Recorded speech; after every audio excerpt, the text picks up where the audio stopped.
white ship. She was one of the fastest vessels that was ever built. The man who should be king of the English now, the son of King Henry, was on board when she sailed off. And with the prince there were 140 knights and many nobles, all on their way from Normandy to England. They say the ship hit the rocks, and then a fire broke out. Even before the white ship had departed, the prince and his men had begun to drink and get violent. Monks that were meant to bless the voyage were then forced to disembark. Some say the ship had been cursed. The king's son and many of his family were pulled down into the Black Sea that night.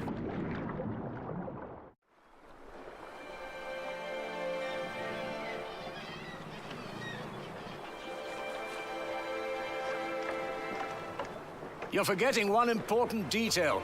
Not only these monks, but also Stephen of Blois, the king's nephew, left the ship before it embarked. They say he got ill. That old rumor. The same Stephen who calls himself the King of the English now. What? That cannot be a coincidence. Yes, it can be.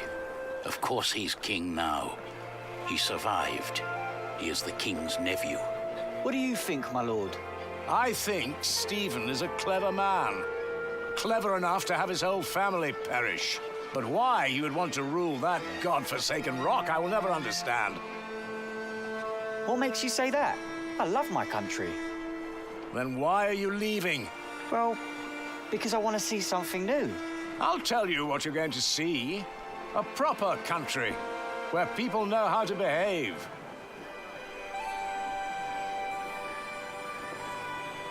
What about you? Why are you leaving?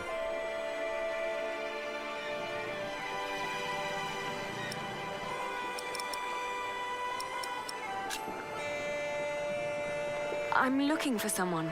For who? I guess I should stay out of other people's business. Forgive me.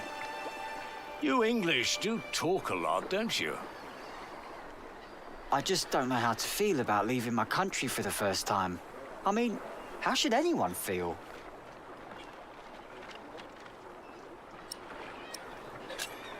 Desperate? I don't know. Maybe I'm just running away.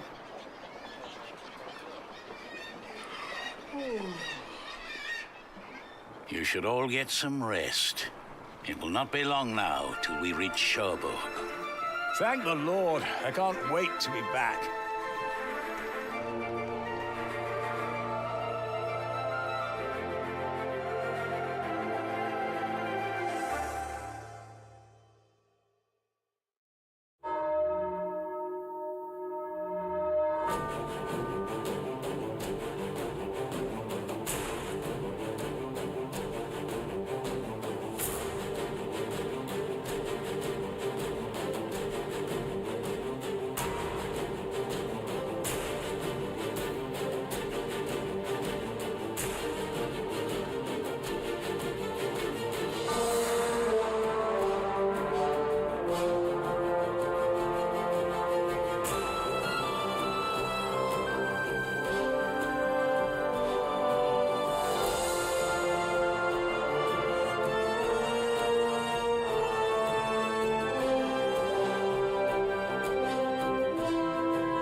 In the late summer of 1142, I had left my home country, England, for good. My old life lay in shambles, as did my former home of Kingsbridge. Having failed both my friends and family, I had set out to find my baby's father, the man I still loved with all my heart, Jack Jackson. And so early one morning in July, I finally arrived on the shores of Normandy. With nothing on me but a pouch of coin and a young, curious face yet unnamed, who was just as unfamiliar to this new world as was I.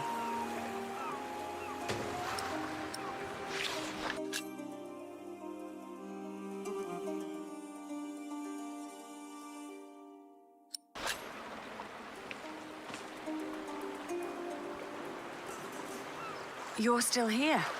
Oh, it's you. I'm just trying to get my feet used to good solid ground again.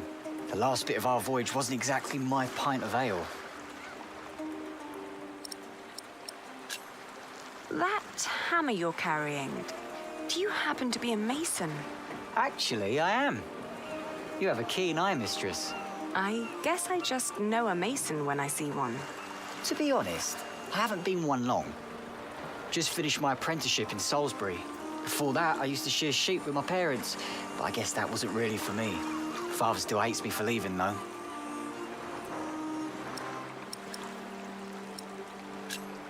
I left my old life as well. Scary, isn't it? To start off fresh and all that. Well, you definitely sound more excited than scared. Oh, I am excited. Wouldn't anyone be? I don't know. Maybe. What will you do to find work here as a mason? Don't know. That's for me to find out. All I heard was that the wages are better over here. So you'll just travel from town to town and look for employment? Right. And I'll start in Lich. A fellow mason told me about the abbey there. He said these Normans build their churches quite differently than we do back home. I need to see that with my own eyes. Maybe learn a thing or two.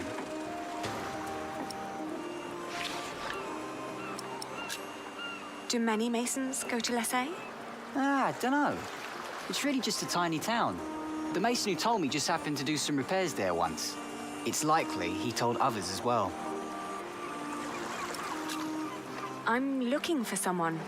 A red-haired mason called Jack Jackson. He came to France about a year ago or so. A fellow mason? Great. Unfortunately, I wouldn't know a thing. After all, I just arrived here with you. I know, but should you meet someone like that on your journey, tell him Aliena of Shiring is looking for him. All right. Jack Jackson. I'll keep an eye out for you. Thank you. Have a safe journey. Oh, thank you. You too.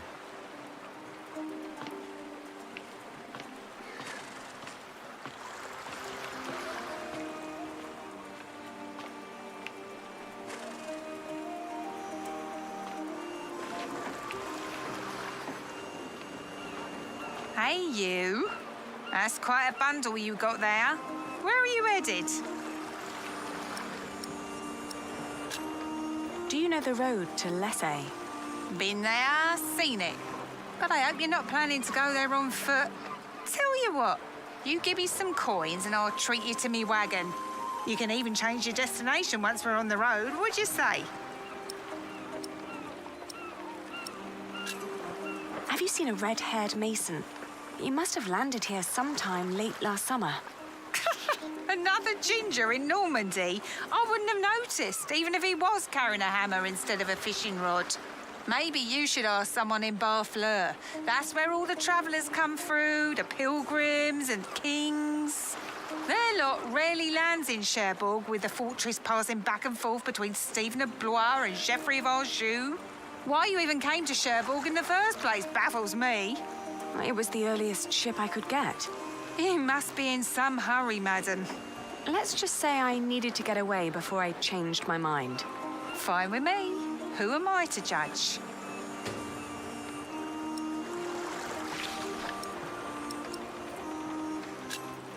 What other routes are there besides going through Barfleur? Oh, I don't know, really. You need to ask the locals about that. But Barfleur sounds like a good place to start. Shake my hand and I'll take you there. Travelling, your little worm deserves some warmth and a rocking carriage.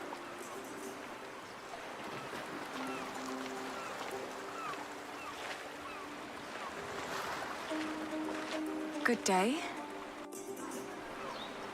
I am looking for someone. A traveler who came through here last summer. Oh, hush now. I need to talk to this man. Looks young. He was born at the beginning of summer. What's his name? I haven't given him one yet.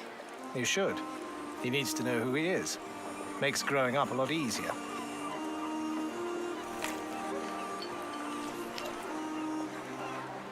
You said you're looking for someone. Apart from Barfleur, what other ports do people commonly use to get into France? Apart from Barfleur? Well, there's Harfleur. Sometimes people even go through Honfleur, which is close by. You could ask Amé to take you. I might. Thank you for your help. I'm afraid I can't help it. You really are quite like him. Maybe I should become a mason then. Would definitely pay more than being a fisherman. Have a safe journey.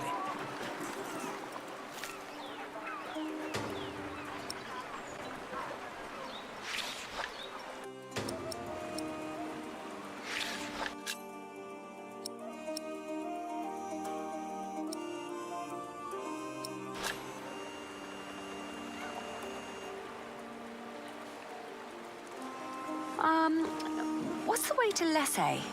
Well, that's quite far. Ask Amé to take you there by coach.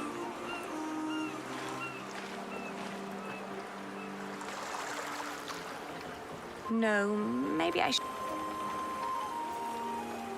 No.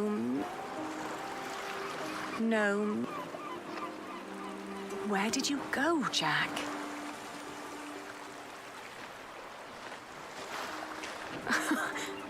I'm afraid I can't help it.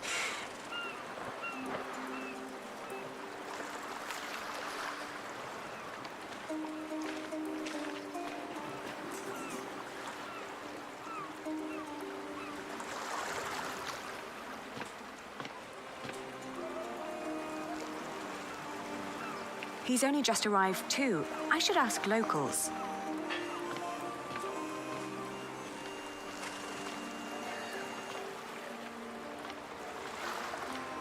Changed your mind, madam? You know, I reserved a cozy spot just for you.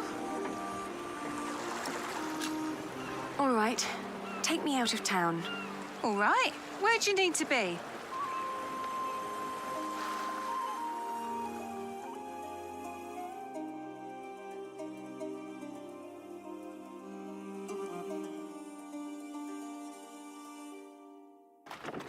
We went to Barfleur, a scenic port town built on granite. It was the biggest harbour in Normandy and the main entry point for the Normans to their new possession of the Isle of England. I talked to some of the sailors and fishermen, but no one had remembered seeing Jack. How could they? Almost a year had passed since he, a simple mason, had journeyed through the busy town, a town with no memory other than that of the last king who passed through on yet another one of his violent conquests. Maybe I was approaching this the wrong way. What had drawn him to France in the first place? The distance to Kingsbridge? Or something specific? What was my lead?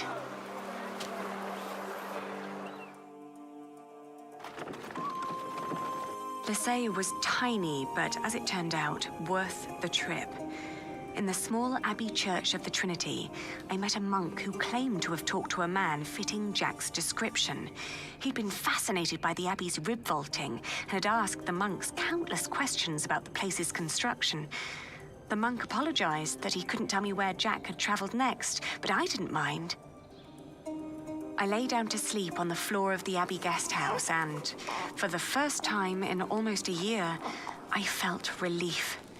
As I drifted into sleep, I hugged our baby tight and whispered into his tiny pink ear, "We're going to find your daddy."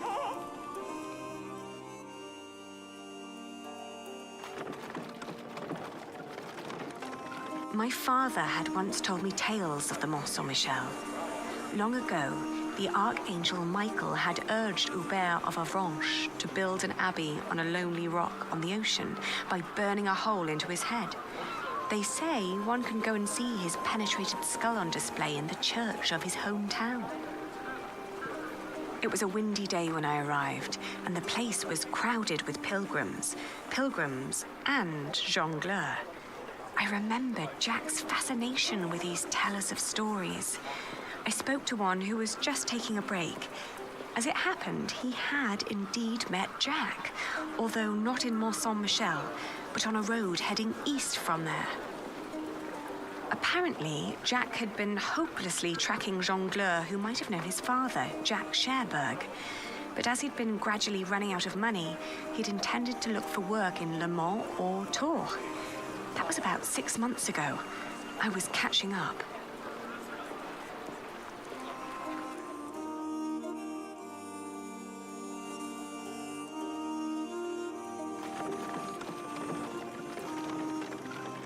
Going to Le Mans reminded me of all the trouble I'd left behind in England.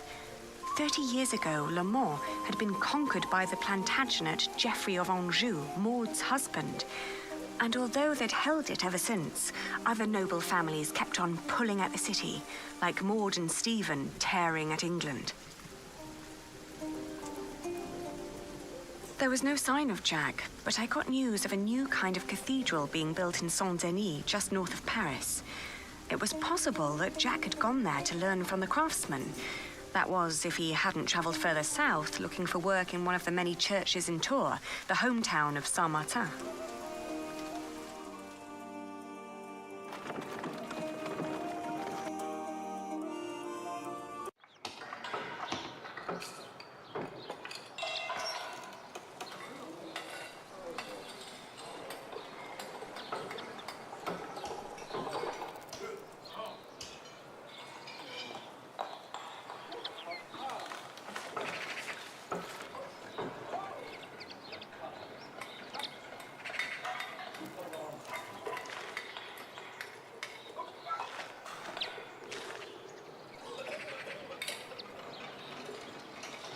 I should talk to him first. Good day. Are you the master builder? What is it? I'm looking for a mason who may have passed through here. An Englishman with carroty hair. He calls himself Jack Jackson. A redhead? Yes. Did you see him? He might have asked for work here. No, I'm not looking for new masons. We're just doing repairs. Ah, but was he here? No, never seen him. Now, stand back, woman. Something could fall on your baby's head.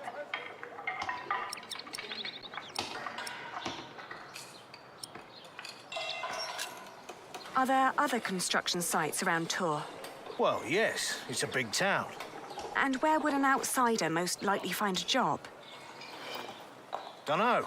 Ask around.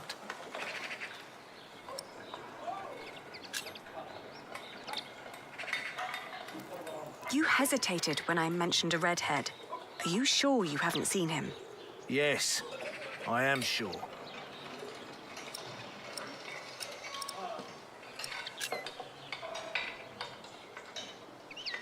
I don't believe you. Well, that's your problem, not mine. Why won't you tell me what you know? All right, he was here. Was working for me. But I had to throw him out after 2 or 3 days. Why? Because he was all want. Let me redesign the roof, let me make the nave lighter. All pretty ideas, but he never shut up long enough to do the work he was supposed to do. Shit, that man was almost as needy as my son when he was still a brat. He does know a lot about his craft. Well, I know masons like him. They grow up gifted, but without a mote of discipline in their guts. Can't work with someone like that. Do you know where he went next? No idea. Maybe to Limoges or Angoulême. Maybe even to La Rochelle. Seemed to have plans for every cathedral on God's green earth, but none for himself. I understand. I'll leave you to it then. Bon voyage.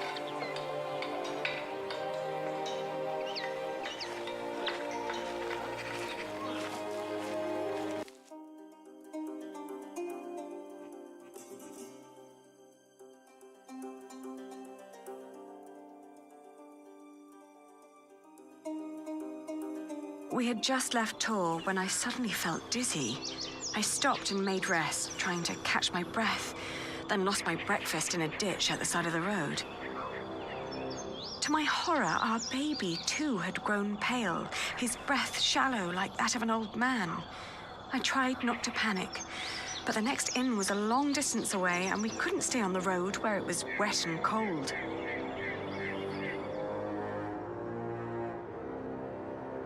I managed to walk until the sun had fully risen before I keeled over. A knife merchant who'd been traveling behind me flagged down a coach heading back to Tor and haggled with the coachman to carry me back to an inn.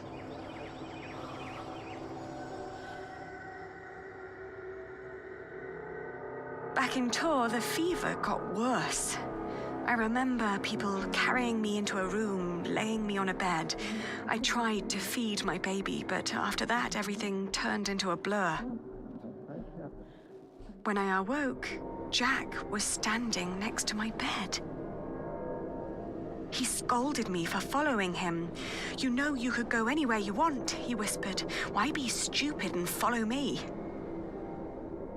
I tried to answer, but he just opened the window and jumped out, heading toward ancient Greece, or maybe all the way to Arabia. And in my feverish mind, I followed him.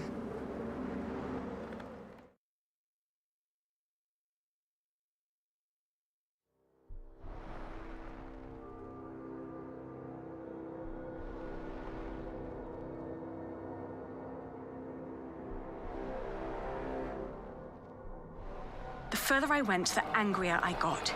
For years, I'd been fighting for my family. I'd committed myself to an oath to my father.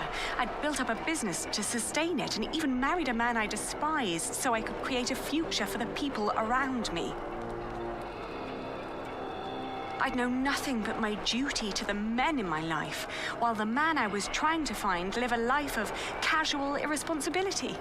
He traveled the world on a whim to learn about mathematics and philosophy, while I had to raise the child he'd fathered. When could I ever do anything just for myself? I asked the world as I went on.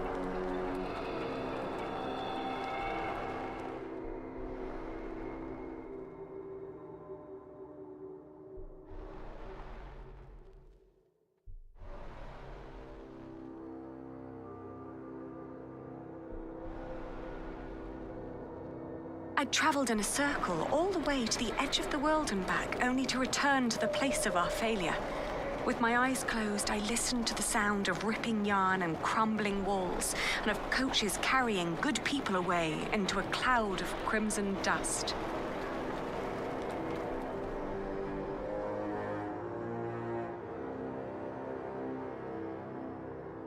When the last moat had settled, I opened my eyes again and found myself in a dirty little room. An old maid was sitting next to my bed and smiled at me, then handed me my baby. Oh, dear God, he still looked so pale.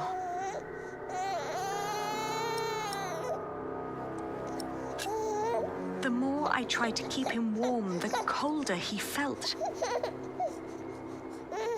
Oh, please, God, let him live. Don't punish him for my own sins. I gently caressed his head until finally he put his mouth to my breast and drank more and more, becoming greedier with every swallow. We had both been spared. We rested one more day. Then I gathered my things and headed back to the cathedral to thank the Lord for his mercy.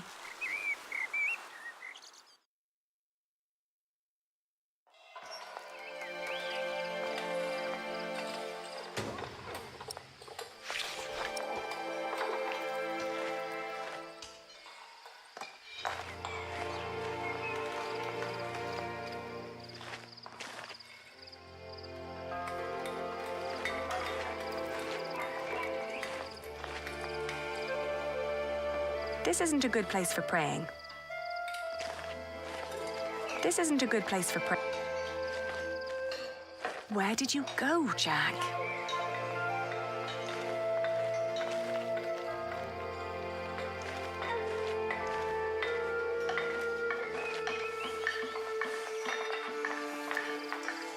thank you, dear Lord. All right, steady I now. thank you for having spared my child. I thank you for... Don't let go until it's done. But why are you showing mercy on me? I failed everyone I cared about. I failed Jack. I failed my brother. And if I never return, I would also break the oath I had given Father. It's just that I feel like I've never had a life of my own. I've always fought for others. And this may be the very first time that I fight for something that I only want for myself. Maybe I should just go back and help rebuild Kingsbridge. Maybe Jack doesn't even care for me anymore. Amen. Huh.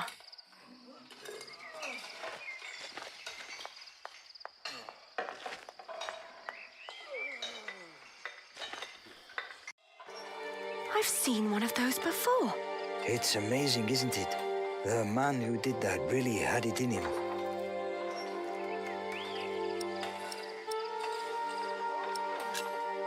Had what in him?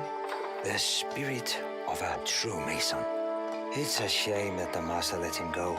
In just 1 month, he did so many things.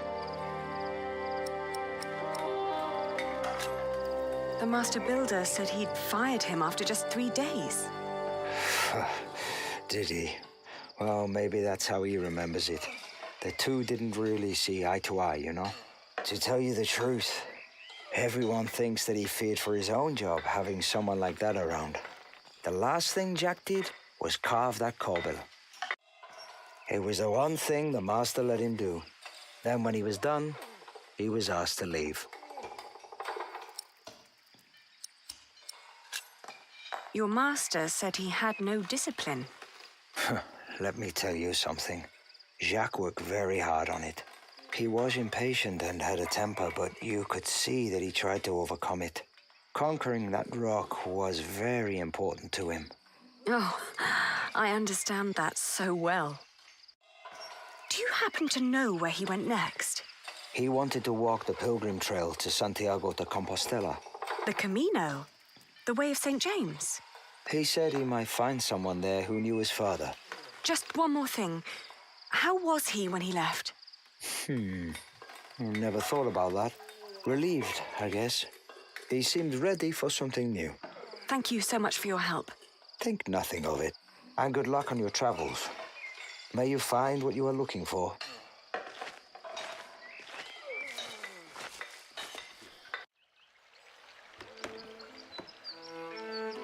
Isn't it odd? Just when you stop looking, you come across the most curious of things.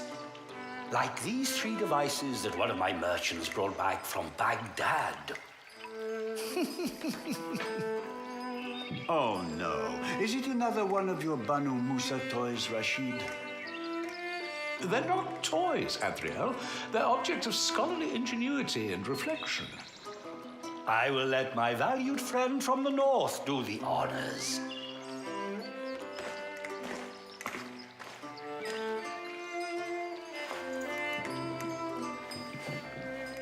Jack, if you may.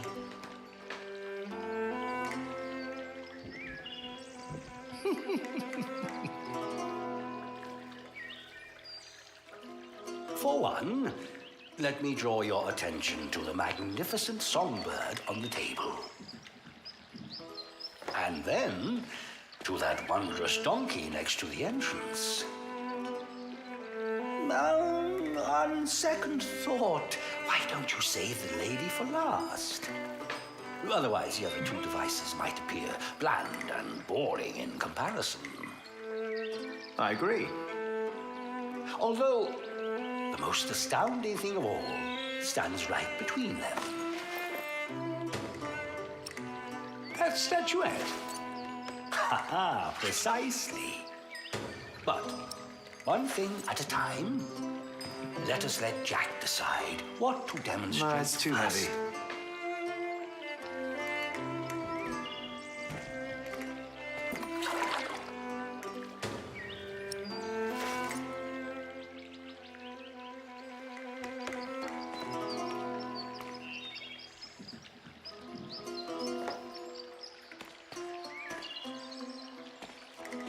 likes to take his time, doesn't he? No, it's for the presentation. No, it's for the...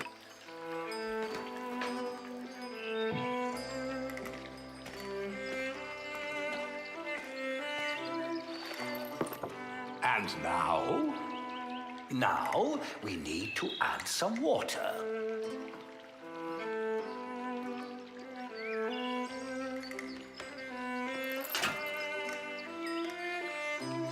It's so beautiful it will make you cry. Just listen.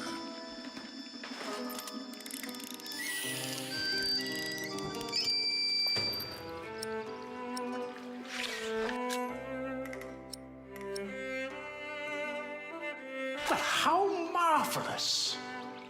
How does it work? Maybe it's a miracle. Right.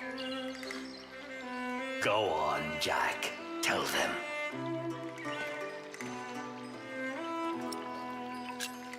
There's a hidden wheel inside the box. It turns an axle that in return raises and drops a sequence of small cylinders inside. These cylinders work like fingers playing a flute. But who is blowing into the flute? Steam. Steam? Yes. When I opened the pipe, it gradually pushed itself into the tube. The power of steam. For once, I must agree. This is brilliant. Of course! It was created by a Muslim after all. Let's not get ahead of ourselves. What else have you got, Rashid? Anyone care for some tea? Thank you, my daughter. We will have some as soon as Jack has finished our presentation. Mind if I watch? Of course not. So, who is this man, Rashid? Jack is a friend of the house. A brilliant man, a scholar and a talented artist. No, it's too heavy. Just the other day, he Don't let me explained distract you, Jack. to me. What is that? A Greek who wrote a book called The Elements of Geometry.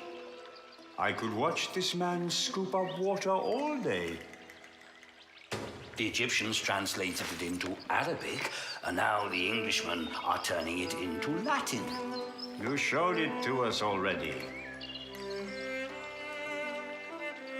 How very peculiar.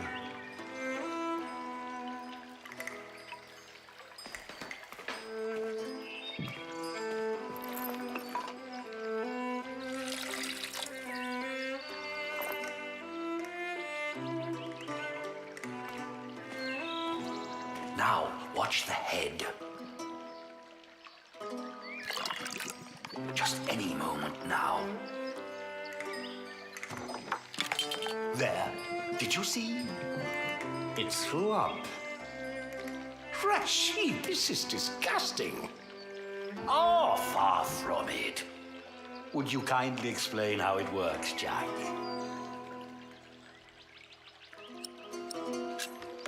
You see that bowl floating on top of the water?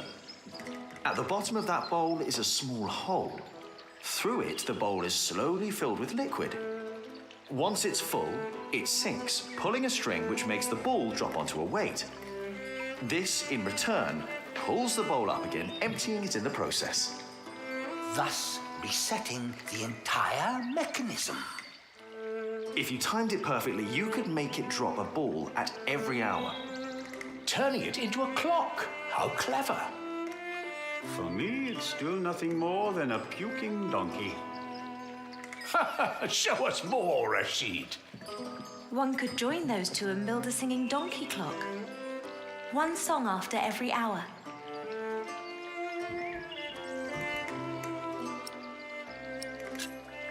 That would be pretty clever. I know, right? You could be the one to build it. Oh, that would be unfair. It's your invention. I would let you have it. Or we design it together.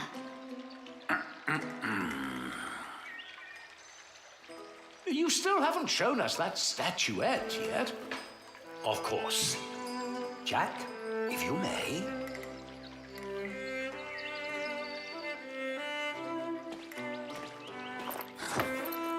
Oh, you will love this. Just watch.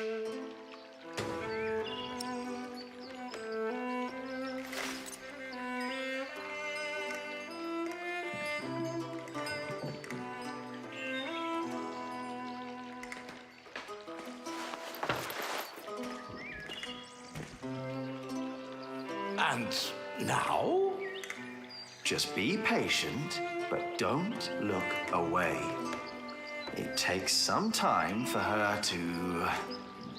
To do what?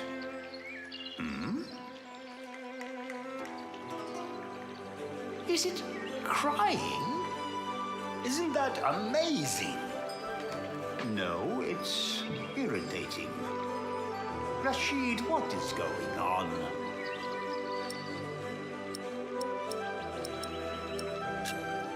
It's a mystery. Rashid, please. We all know that there is no such thing as a man-made miracle. And this piece of wood is very clearly made by man. I very much agree, my friends. But so far, none of us has an explanation. All we know for certain is that her glassy eyes shed tears when you move her from warmth into cold. Like a plant at sunrise? Like dew? The only difference is the surface, that's all.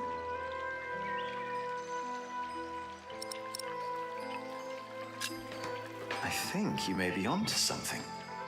Am I? Of course, I had no intention of disturbing your conversation. But if you can find out why there's dew gathering on a plant, you may understand why that woman is so weepy. So, who wants a cup of tea? I'll have some. Your daughter is quite something, Rashid. A scholar in her own right. I know. I'd rather she wasn't.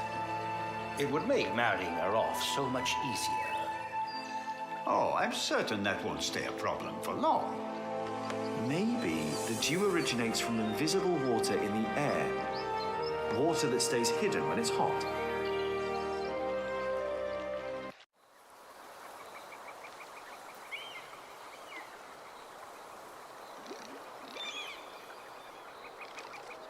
The pilgrim trails across France converged at Osterbat in the foothills of the Pyrenees. There, the group of 20 or so pilgrims who had been traveling alongside me since I'd left Tours swelled to about 70. Some were prosperous citizens, some probably on the run from justice, a few drunks and several monks and clergymen. Several languages were spoken, including Flemish, a German tongue, and a southern French language called Oc. Nevertheless, there was no lack of communication among them, and as we crossed the Pyrenees, they sang, played games, told stories, and in several cases had love affairs. While my baby and I kept mostly to ourselves.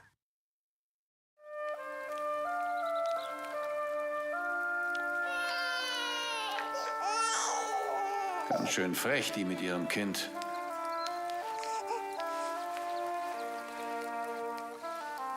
Hush now.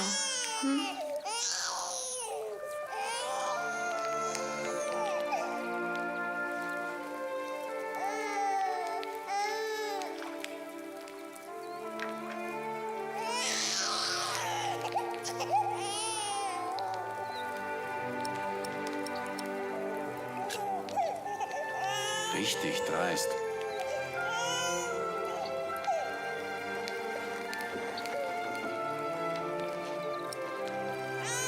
Kann ein Mann nicht einfach mal seine Ruhe haben? Der Weg aus Babenberg war doch anstrengend genug.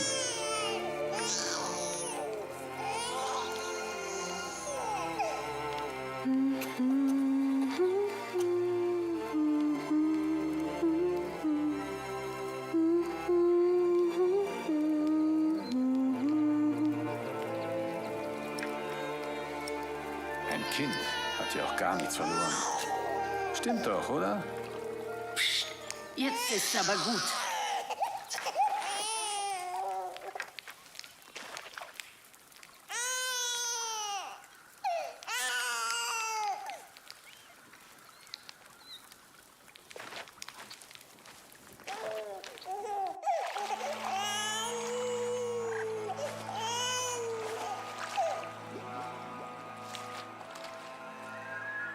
Tomorrow.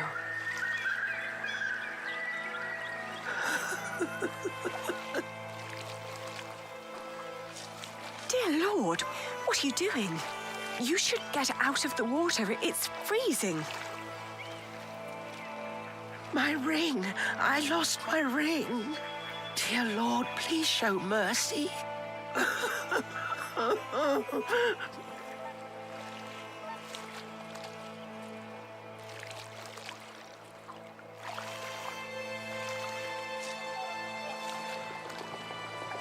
The cold will kill you. I can't leave without my ring. She's not listening.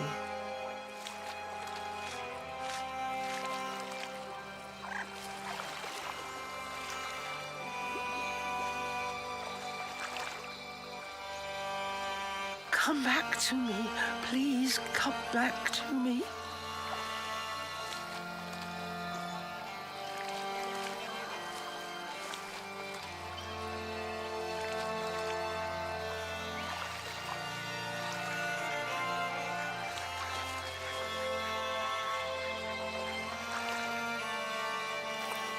Where are you?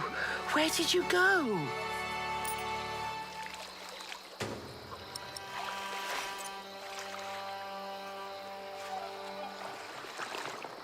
I found it.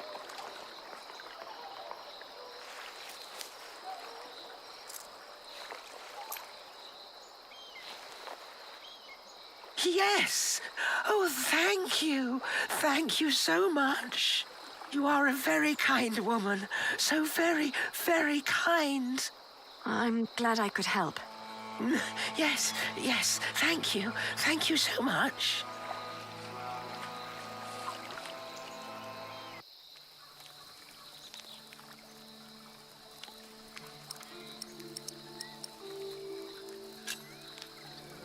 Are you getting warmer?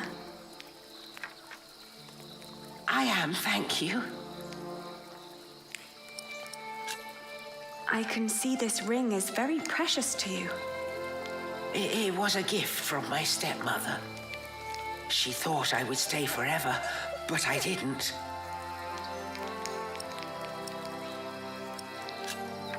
Why did you leave? Oh, I thought I didn't belong. She always said I was her daughter, but I was sure she was lying. I was so selfish and so stupid. Too stupid to see I really was happy. Tell me about your stepmother. She was such a kind woman. So very, very kind. Maybe you really weren't happy. I don't know. I was very young and thought I was unhappy because I didn't live close to the sea. But in the end, the sea did not feel the same about me. The cold there made me sick. It took away my sight.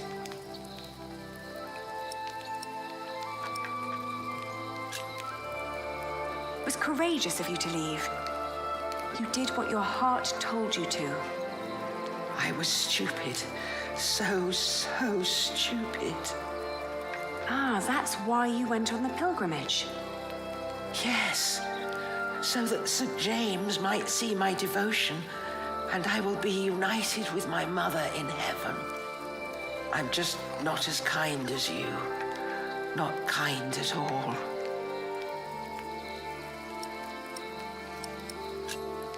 Actually, we two have quite a few things in common.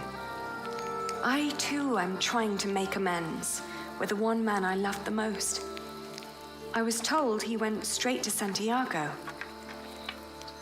You will know soon. Not soon enough. It's still 4 weeks till I get there. He'll be there, I'm sure of it. I hope so.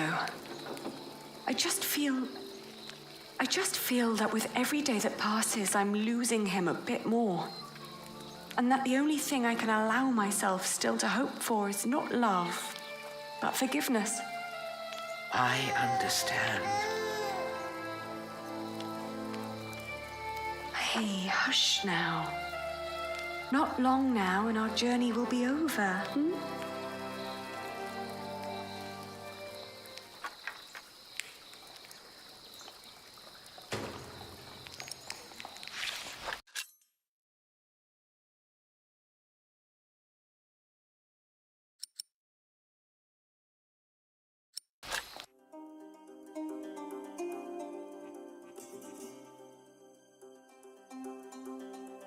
The woman's name was Alba.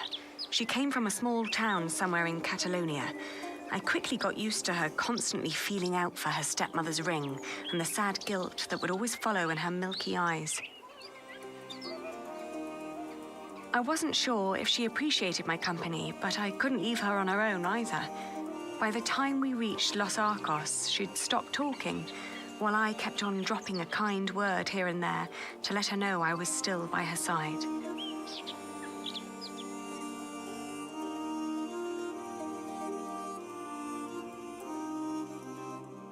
Alba believed herself to be of weak mind and body, and yet she walked the Camino with a strong sense of purpose that willed her onward. It made me wonder about what I'd told her about my own journey.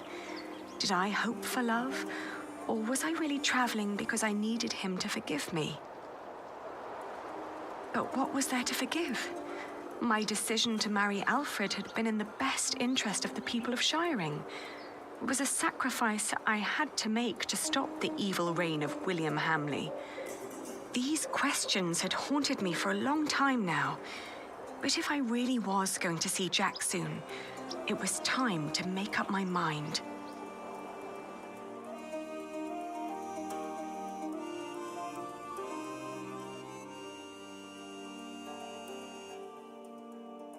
Around Lyon, the path began to gradually turn uphill. It was only 2 more weeks till we'd reached Santiago. The baby was in a good mood, and so, surprisingly, was Alba.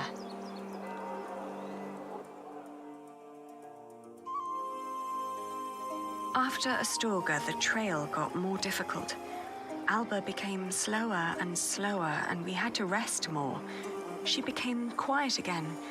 The strain on her old body grew, and she worried that she might not be able to reach the end. Still, we managed to push onward.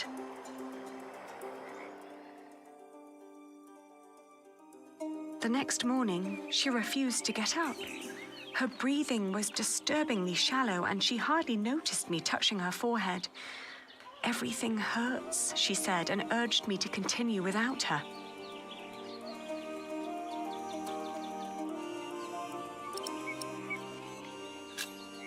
Of course, I stayed with her. I brought her food and water and sat by her side. But day after day, her condition grew worse. She kept on urging me to go, to find Jack, saying the monks of Ponferrada would take care of her. I'd hardly known her, and most of the time she'd tried to push me away, as if she considered herself a nuisance that slowed me down and who didn't deserve company. It wasn't until a few moments before she died that, for the first time, she smiled at me, and I like to believe that she saw me smile back. I still like to believe that here, in this unlikely place, dying next to a near stranger, she'd found a moment of serenity and happiness. But she'd not reached Santiago. When I left, that thought still haunted me. To see that a journey could come to an end so suddenly. But what would be different if she had reached Santiago? Could she have been disappointed by what she found?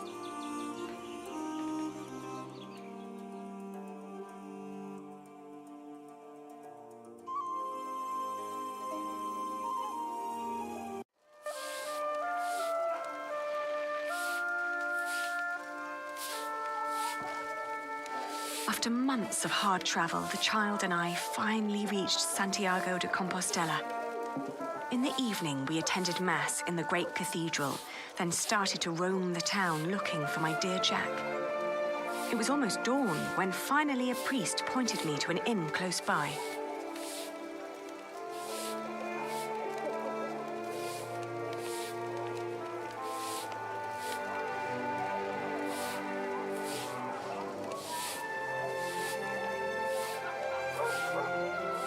Buenos dias. Do you understand me? Sinto cho ben, pero non temos camas dispoñibles. No, I don't need a room. I was told a friend of mine stayed here some time ago. A red-haired Englishman called Jack. Do you remember him? Eu só che falo en galego, miña rula. Français? English?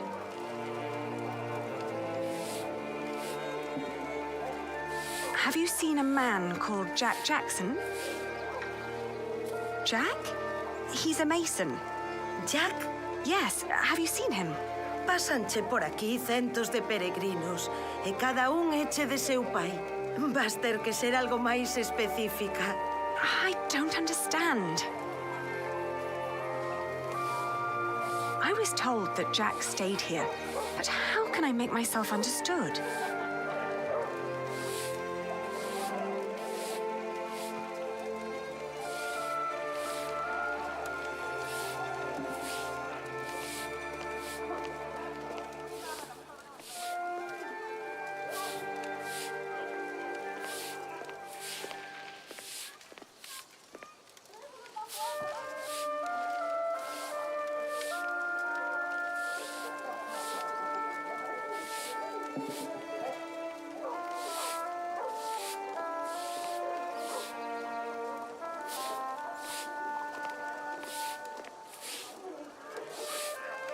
I was told that Jack stayed here, but how can I make myself understood?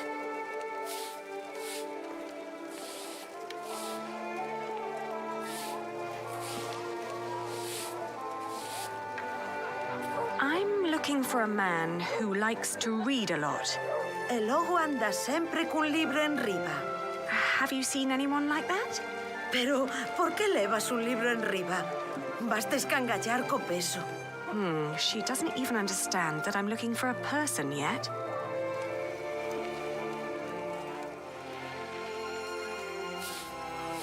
I was told, but... She doesn't even...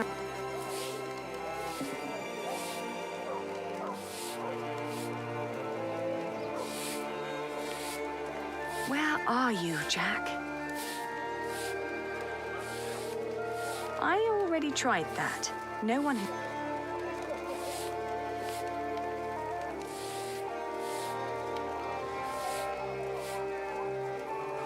I must find him.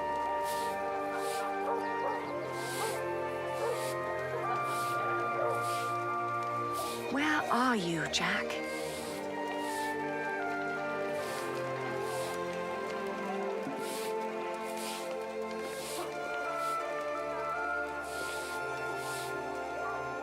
I must find him.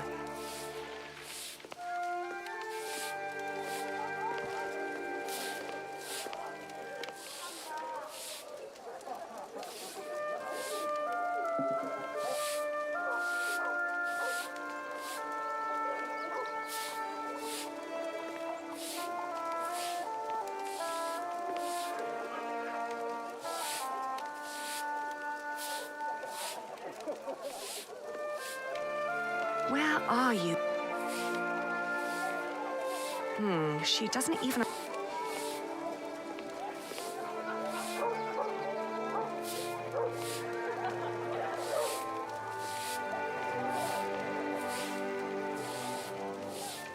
She doesn't even...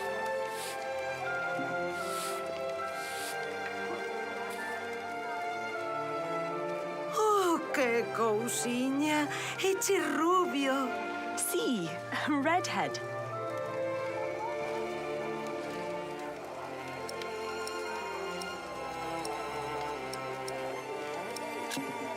Can you give us some food? Comida? Se queres xantar, terás que pagar. Síntocho, pero non es a única muller cun fillo que ven por aquí pedindo comida.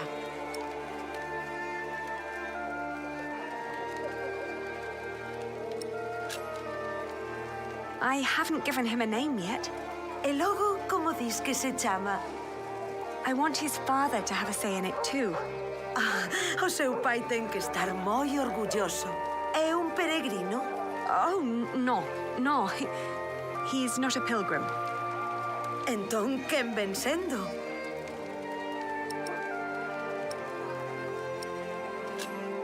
He's a jongleur, a storyteller. Ai, na miña hospedaría non vai quedar jonglar algún. Xa temos jonglares dabondo por aquí. Téñenme ata o curuto. You don't seem to like jongleurs, do you?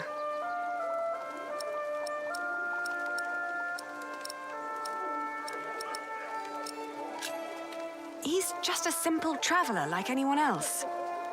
I bet that doesn't help much.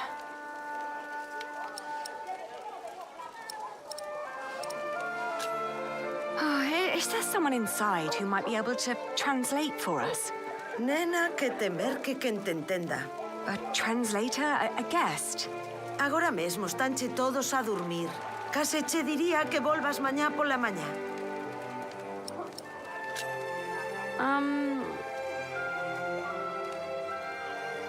Let me show you something.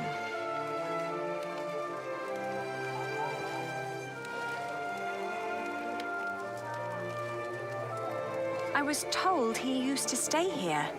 Dis que o rubio está aquí? Ah, xa sei a quen andas a buscar. Xurxo! Que foi? O raparigo este é che fillo teu? Pois, non che sei. Case que non, eh? No, he's not the man I'm looking for. Semella que desta aínda zafas.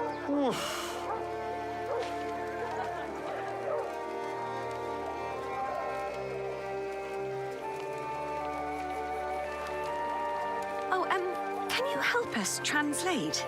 O inglés non cho falo, desculpa.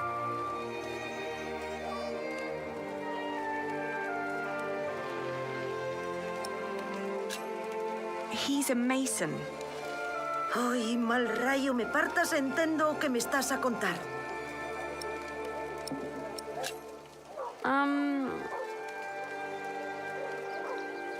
Let me show you something.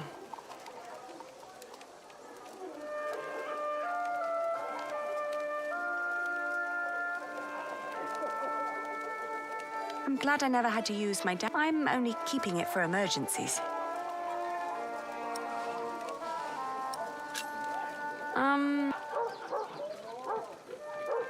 Let me show you something.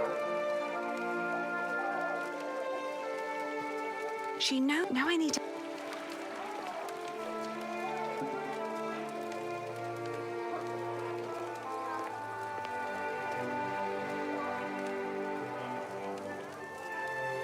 He likes to craft things, like jars or strange machinery.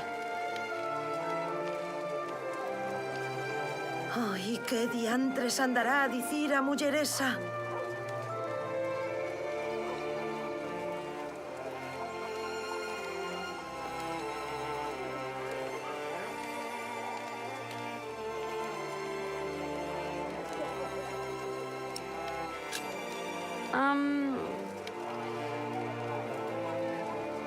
Let me show you something.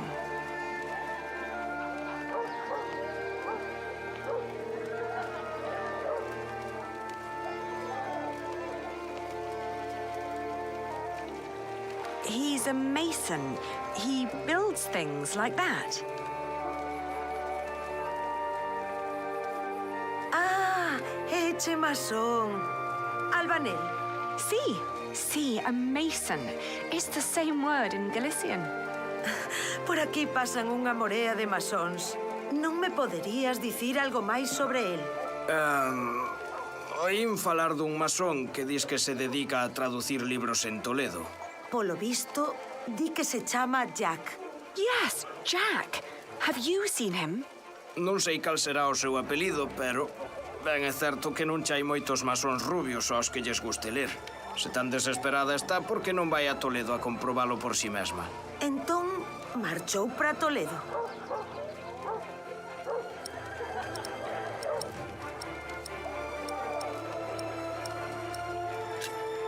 Are you certain you've seen my Jack? Di que o teu Jack podería estar en Toledo. All right, so I will go to Toledo then. Gracias. I just pray that I understood you correctly.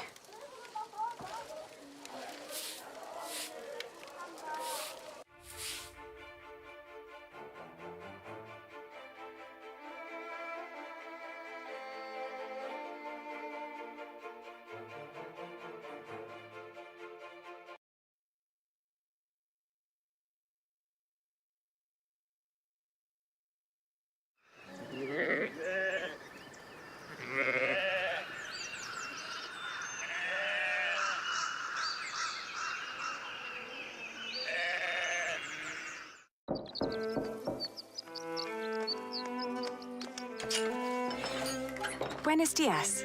Parlez-vous français? English? Of course. How may I help you? I was told a man named Jack Jackson lives in this house. Who told you this? A group of scholars living at the edge of town. They said he used to translate old scriptures about mathematics before he moved here. Please wait here. I will talk with Master Rashid.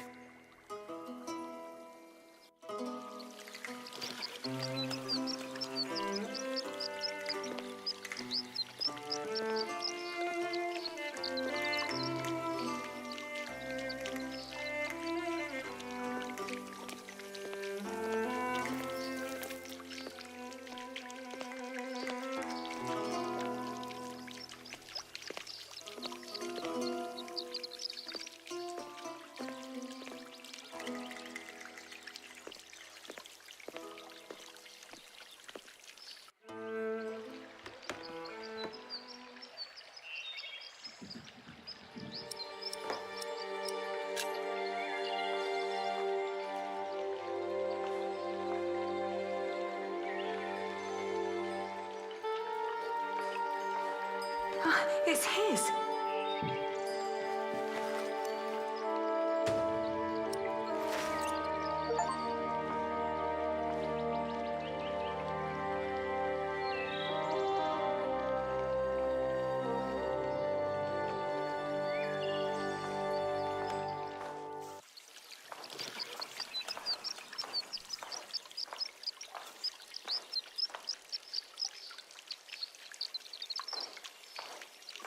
Oh, there you are. May I ask who let you stroll around our house? I was asked to wait here. Yes, my servant told me already. My father's not here at the moment, so you'll have to make do with me. Unfortunately, I must disappoint you. There's no one called Jack living in this house.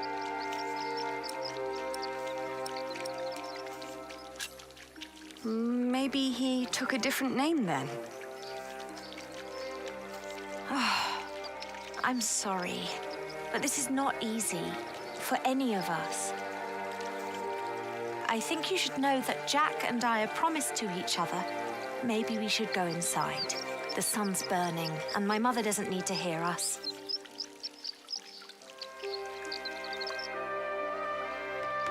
Jack told me about you. You are Aliena. You're the one who rejected him and married his stepbrother. And now you want him back.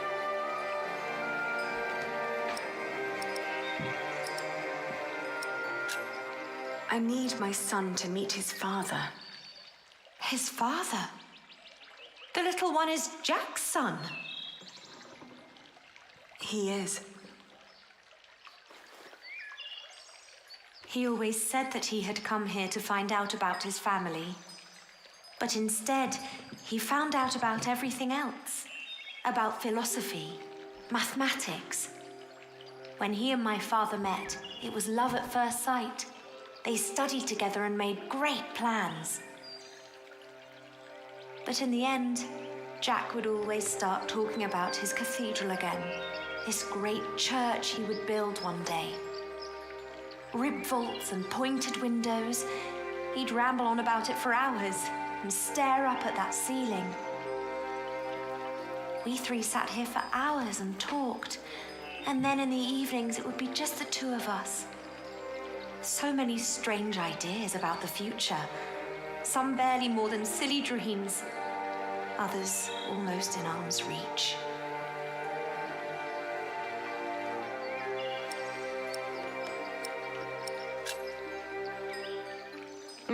He always had his head in the clouds. Oh, yes. Well, he's not here anymore. My father had offered him work as a master builder here in Toledo. He would have been well off and free to spend his evenings under vaults like this, with me as his wife. But in the end, he refused. Tell me, did you really marry his stepbrother?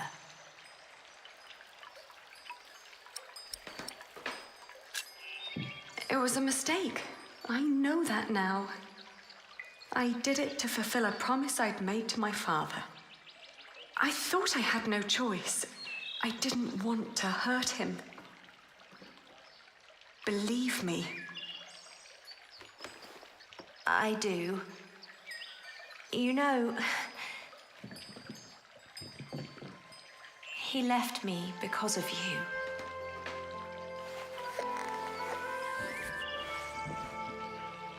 Even after all you did to him, he couldn't let go. You can be glad that you ran into me and not my mother. She was enraged when he left. He can have that effect on people. But apart from that, we made our peace with him. Father even gave him one of his favorite pieces of his collection as a parting gift. A small wooden statue with stone eyes in exchange for his slingshot. Would you mind telling me where he went? He went to Paris to work on the Cathedral of Saint-Denis. He said he never found out about his father, so there was no reason to stay down here anymore. Paris? Yes. If you find him there, tell him I don't miss him.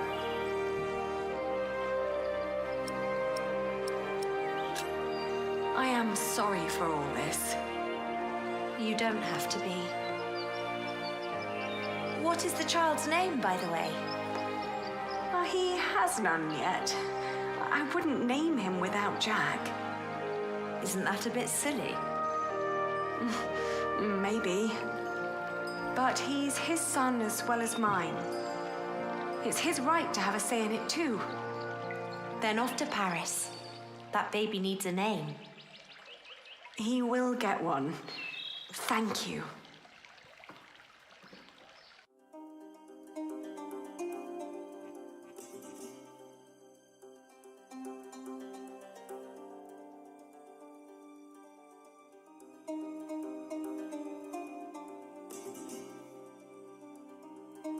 I travelled back along the Way of St. James, passing through Astorga, Lyon, and Burgos. I crossed the Pyrenees, revisiting Bordeaux, Angoulême, Poitiers, but never stayed longer than one night. The closer I came to Paris, the stronger my old doubts and fears resurfaced. If Jack really was there, what was I to say to him?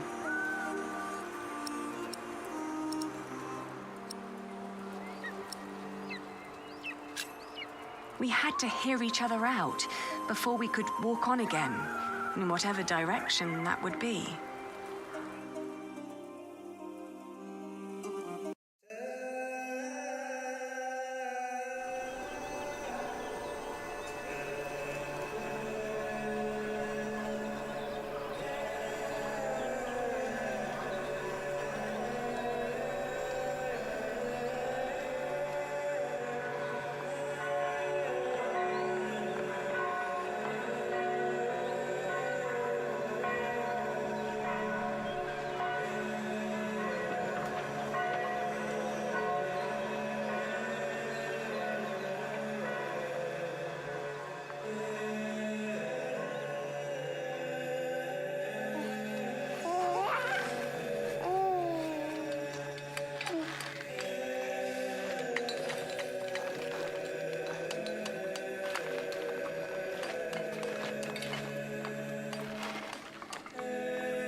He would love it here. There's no doubt.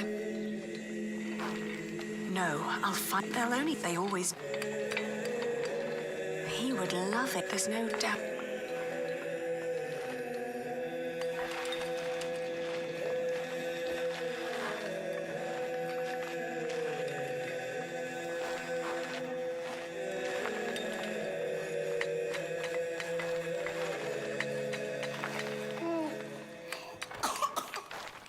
There. Are we awake then? You almost missed this. Look at these colourful windows. Look at the light.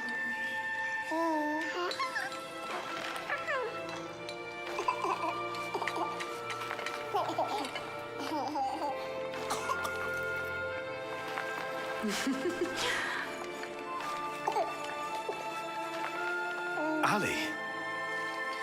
We came to see you, Jack. We? Is he? He is your son.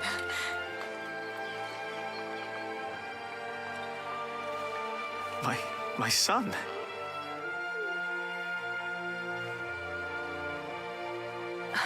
I'm sorry. It's not your fault. Ali, where do we go from here?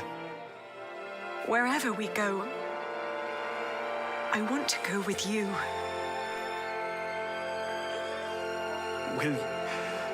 Will you marry me? Both of you. We will. We stayed in Paris as husband and wife. And our son, Tommy. The days went by quickly. Jack had learned much working as a builder in Saint-Denis. Days became months. Then after a year, we both grew restless. Where can we go from here? We asked ourselves again. We both confessed that we wanted to see our families, our friends. And then we knew where we wanted to go. Home. Even if it was in shambles.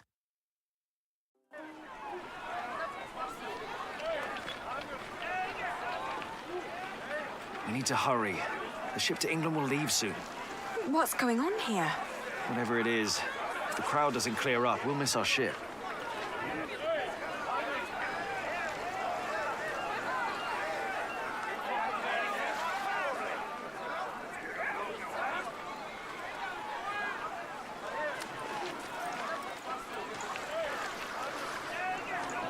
Excuse me? What's going on here? He's a thief. He told us lies and stole our money. But isn't that just a simple jongleur? That poor man. We need to help him.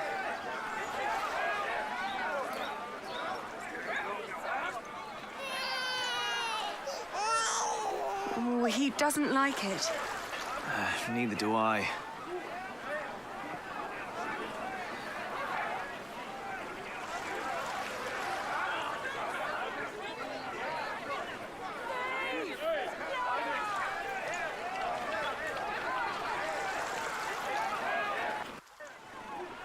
Do you know what's going on?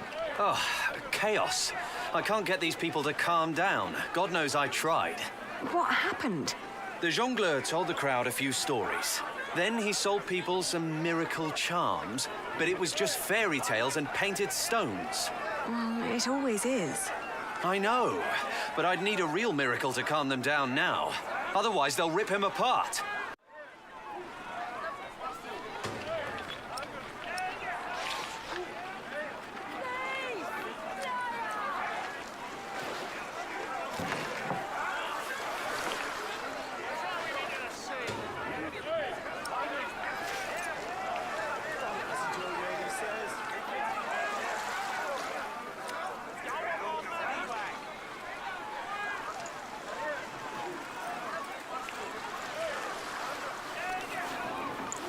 Behold, the Holy Virgin. If it takes a miracle to make these fools stop, then give them one. You're right. I have to make her weep. It's the only way.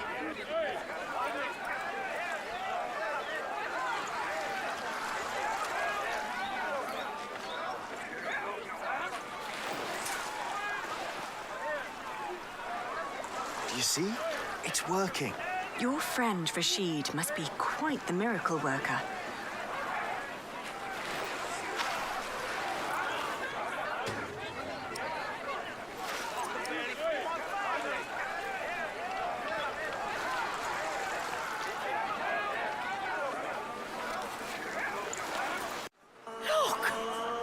What's going on? The Holy Mother. She's crying. Revere the Holy Mother, for she has blessed us with a sign from the heavens. Cease your doings right now and witness the miracle. It's true. Lord in heaven. Why is she crying?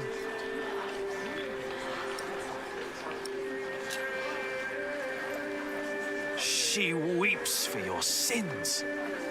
What has this man done to you that you would treat him like a wild animal? He tricked us and took our coin.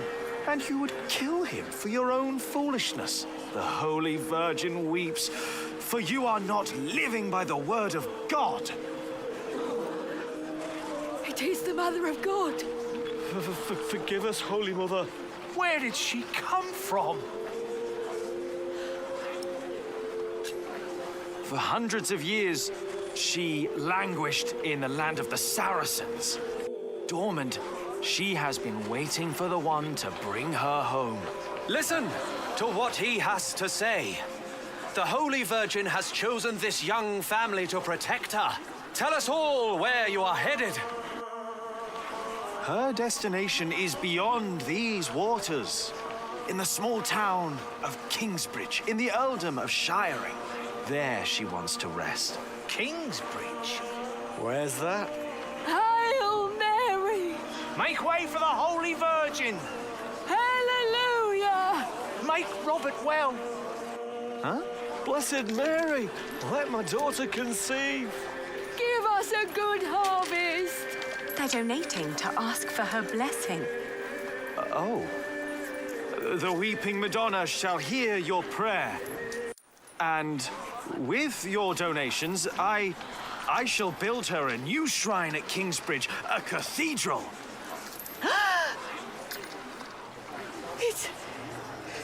It's you. Who do you mean? You. The red-haired ghost.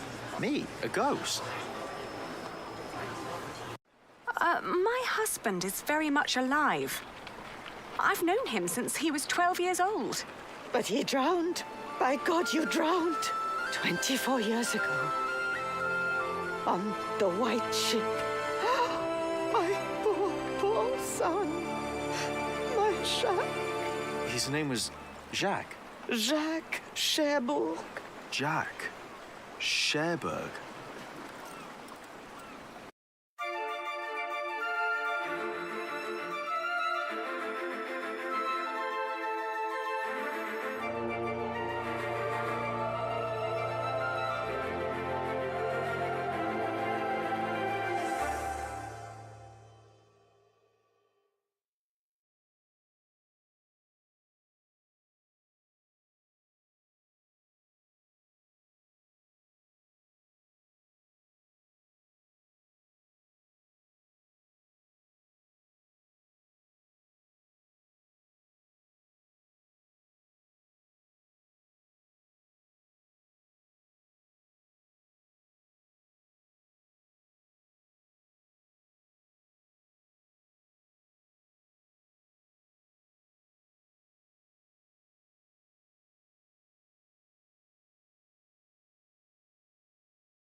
So much has grown.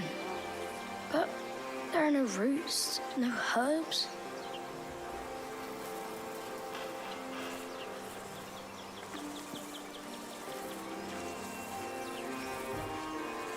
What are you looking at, Jonathan? The garden is in disorder. I want it to be right again, but I don't know how to do it. Before I became prior, I thought the same about Kingsbridge. Well, what did you do? I cleaned up. Where do we start?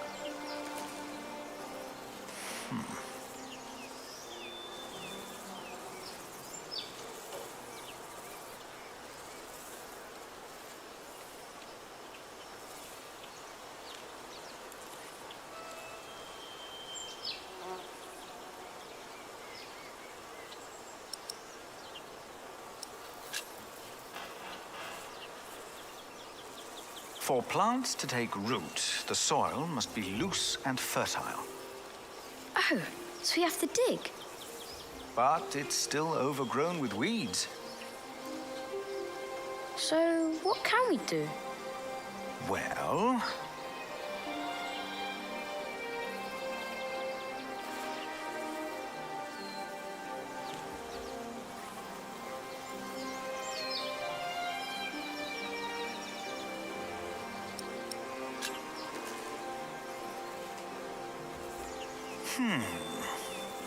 Some plants are weeds and must go before we can plant new seeds. What are weeds? They take away what the other plants need to grow. Light, water, room. What do we do? Pluck them. They look a lot like every other plant, so you need to learn how to tell them apart. Here, you see those? They're called wood sorrel. Let's pluck only those for now. I'll do it. If you insist.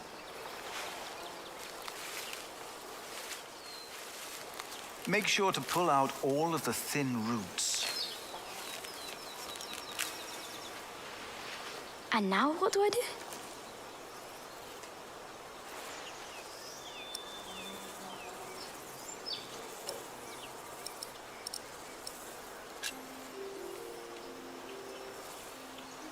We need to sow something from which new life can grow.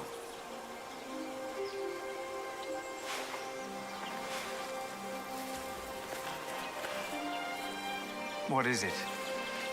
The ground's too hard. You're right.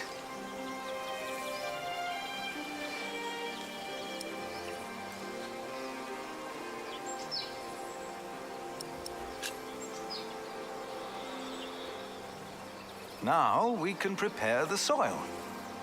So, may I dig now?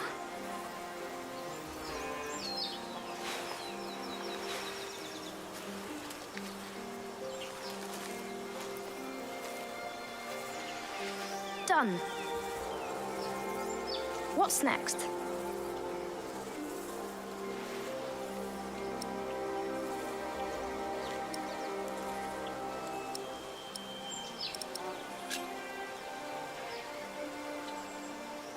Stay here. I'll be right back.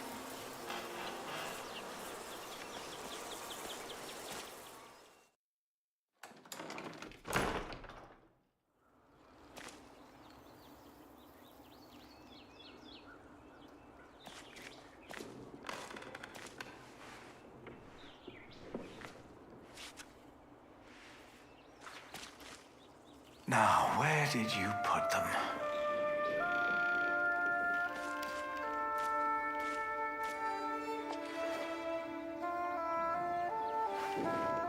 Ah, here they are.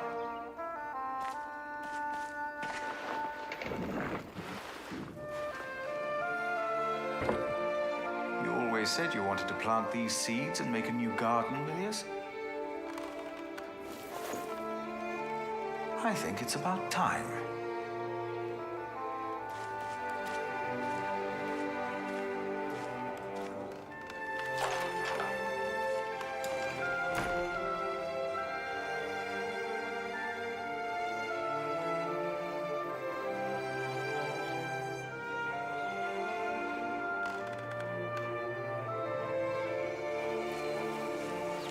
What did you bring? Do you remember Milius? A kind man with a warm smile. Well, he told me to give you this. Wow!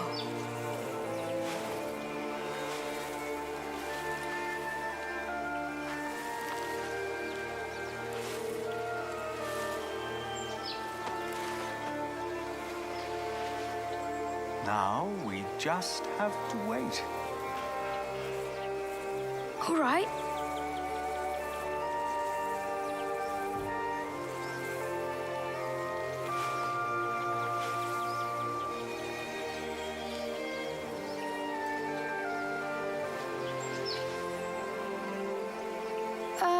How long? Too long for us to keep sitting here. That long.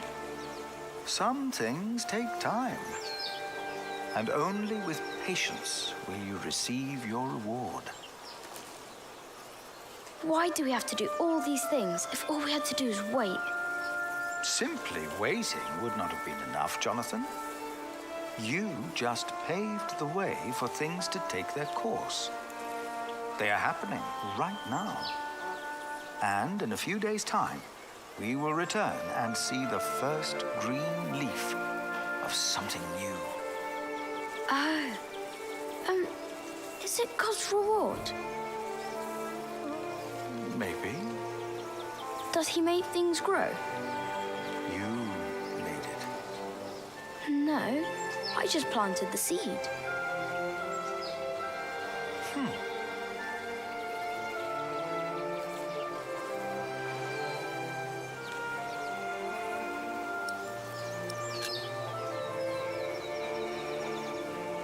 Now you can fetch some water from the rain barrel. But that water's smelly. It's been there forever. There are many trees by the river. I bet that water's better. That's a longer walk, though. I don't mind. The distance is worth it. Maybe you're right. It is worth it. Let's walk together, then. But I'll carry the bucket.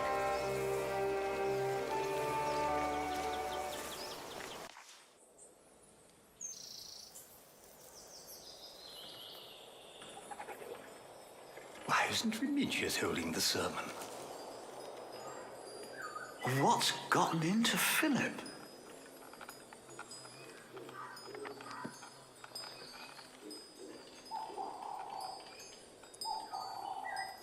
Our church lies in ruins.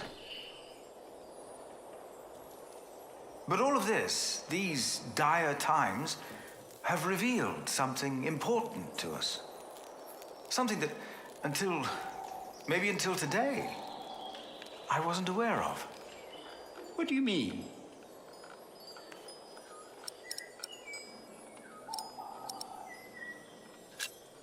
You've been praying in these ruins. But you've been praying like you always did, in humbleness. We don't need a church for prayer. Where else are we going to pray? The chapter house? The church is where God resides. God doesn't work in the ways we might assume.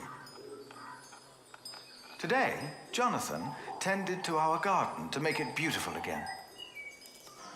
And he told me of things I almost had forgotten. Good and evil are not in here or out there. They are within each of us.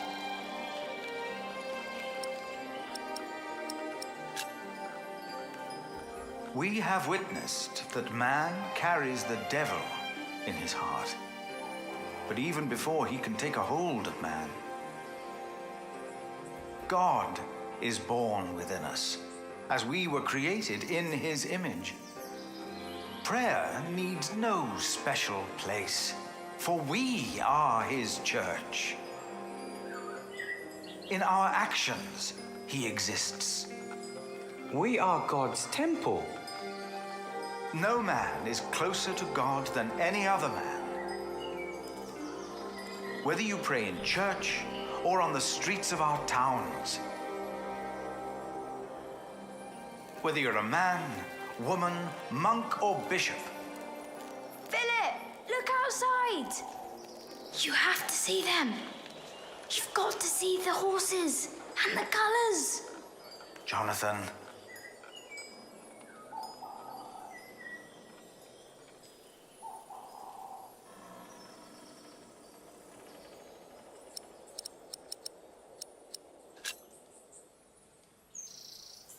Jonathan, you should not interrupt the sermon like this. Why are you so late? We were waiting for you. I heard noises and I went to look. That is not a reason to... But the priest said they brought a miracle. Who? What? What priests? Step right up, brothers and sisters. For you are about to see something that will change your life. Who is that? They brought us a miracle. A miracle? Don't be shy. There is no danger, just awe that awaits you here. Ah, you must be Prior Philip. I am Brother Reynold. I have been sent by the Archbishop of Canterbury. Here is his letter, in case you have reasonable doubts.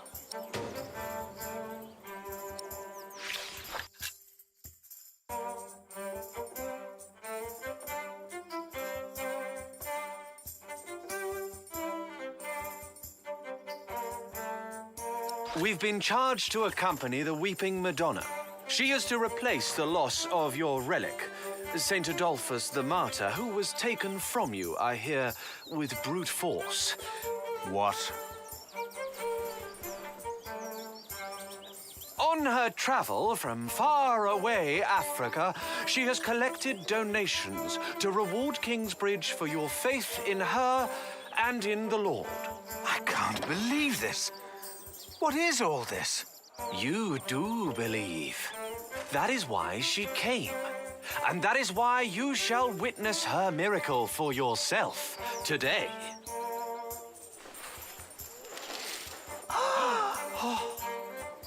The Weeping Madonna came to me in a faraway land named Africa. A baptized Saracen was her former guardian. And I and the custodians of the Holy Virgin were chosen to take her on a journey. What country did you say you came from? We have traveled all the way from a place of wonders too marvelous to behold. The faraway land of Africa. Africa has many countries, I've heard. Yes, it does. I knew not her powers or destination. What's it like in Africa? The sun is always shining, and miracles happen every day.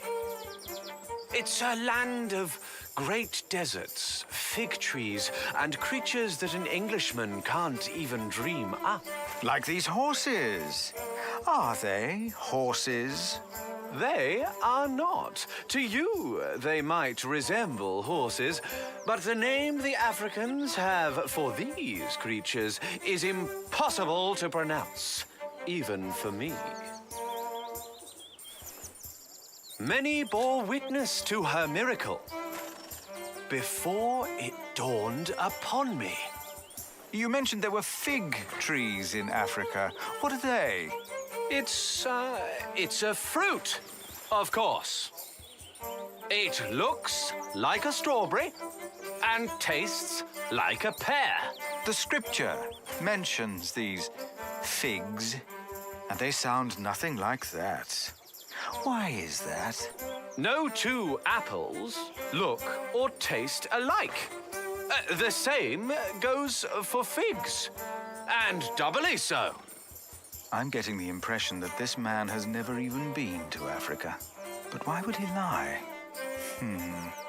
But I wondered, what shrine should be her shelter? This time, it was the Madonna herself who answered my questions. She said, You shall build me a new church in Kingsbridge. So we set off, with the blessing of Archbishop Theobald of Canterbury. And along the road, from Paris, across, over the sea, and all the way to Kingsbridge. They look almost like horses. Devout Christians have Hollow. given money. Feels like a for wicker the building basket of covered the in Church pelt. of the Weeping Madonna. Brother Reynold. I've heard of a Reynold from the coast. A scheming drunkard who lives as a traveling monk. You think that's him? Perhaps it is, perhaps it's not. I don't trust him either way. This Church of Kingsbridge. What do you think of this procession? They seem well intended, and we could use the money. The Weeping Madonna has chosen you. My dear people. Oh, I'm so excited to see a true miracle. Did you hear that? The Madonna has chosen us. She's come all the way from Africa. All of you. I will tell you again, dear brothers and sisters. The Weeping Madonna has chosen you. All of you. Tell me the truth. Why are you here? We are guardians of the Holy Virgin that sheds tears. We were appointed by the Archbishop of Canterbury, but it was the Holy Virgin herself who chose us while she traveled through Europe. Oh, yes. How did that happen? She speaks without words. And I will tell you again. Please, everyone. Shh. We want to listen to his story. She is a true miracle that will change your life as she... Many bore witness to her miracle before it dawned upon me. She What is in this wanted to book go will not help me home, more than the answers I can find in my own heart. It came to me in a dream. It was Kingsbridge. I could have continued to carry her from town to town until my flesh succumbed. But this was not her will. I am Philip. But I wondered... Who are you, young man? What shrine should be her shelter? This time, it was the Madonna herself who answered my Don't question. you want to see the miracle be too? thinking. How can you be so sure? In the beginning, I was not. That's I not only fit had for a my shrine. faith. I knew not her powers or Nothing destination. sacred about this. Nevertheless, I carried her for many miles. You must wonder, why was Kingsbridge chosen to be the home of the Holy Virgin? She said, There is much to contemplate, you shall but build not me now. a new church in Kingsbridge. So we set off, with the blessing of Archbishop Theobald of... I could have continued to carry her from town to town until my flesh succumbed. Can you feel it? Brothers and sisters, you are about to witness a miracle. The Madonna knows how you have suffered. The Virgin Mother had to witness the rise and fall of her Son, our Lord Jesus Christ, and never stopped believing. Kingsbridge has endured many hardships. Prior James left you before his time when you needed him the most. Your old cathedral was burned to the ground. How do you know this? And your new one collapsed even before construction was finished. You have suffered the ruthless destruction of your market, homes, and lives. Dada! All of you have lost husbands, wives, and children, family and friends. Dada! All of you know how it is to be hungry and afraid. Jack. Aliena. Philip. But this is a miracle, isn't it? Or something along those lines. But how? We thought it was time to give Tommy a home. The boy? Your boy? Well, Philip, do you recognize him? Our little Tommy? Tommy? But...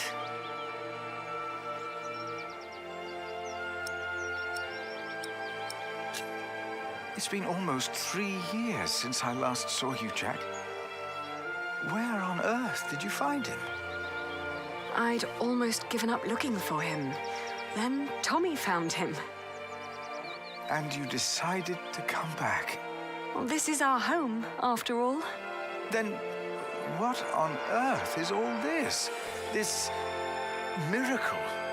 With the Madonna, we were able to collect donations for your priory and for Kingsbridge. Really? We can start anew. We can rebuild the cathedral. What's the catch? I'll get to be master builder. Why? I've studied the cathedrals, churches, and houses they build in France and Spain. I saw how different their constructions were, with new shapes, colors, and ideas. Oh, you should have seen it. They combined rib vaulting and pointed arches. I want to do that. That's why. Why here? Because this is home.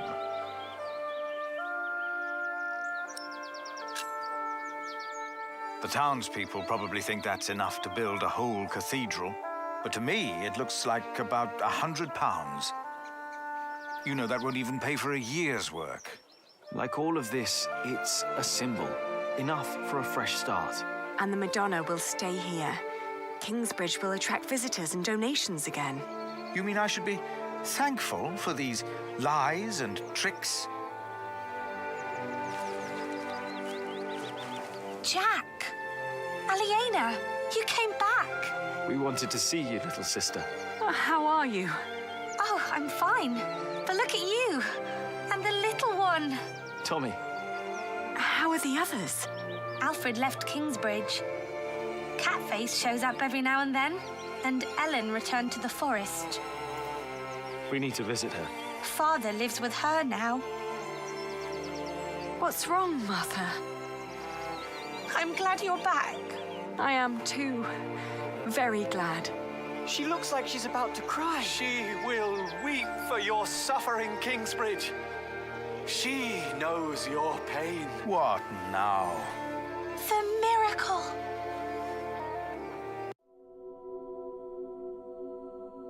Her eyes are wet. Her eyes. Look at her. They're shining. She cannot hold her tears any longer. She is made of wood. It's impossible.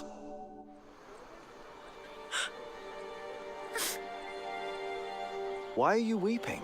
She's mute ever since her husband died. The Madonna has suffered as I have. She understands.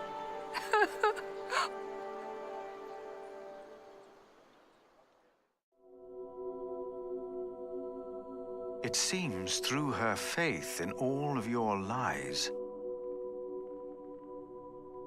Mary has found a miracle. We can't keep trying to repair Kingsbridge by ourselves.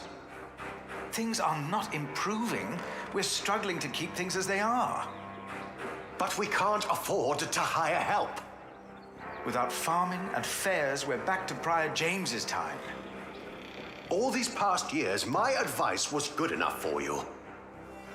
But it appears you've changed your mind now, again. It is time we started doing something to wake up and make Kingsbridge what it used to be. We did before, and we can do it again. I'm not willing to accept a risk like that. Don't you remember what happened last time? My, how easily we forget. I remember well. And still, you put your trust into a group of random strangers to make things better. Philip, why in God's name have you stood by and let this happen? They're tricking us into giving them money for false idols. They are giving us money. So that we'll place this idol in our priory? Do you approve of this?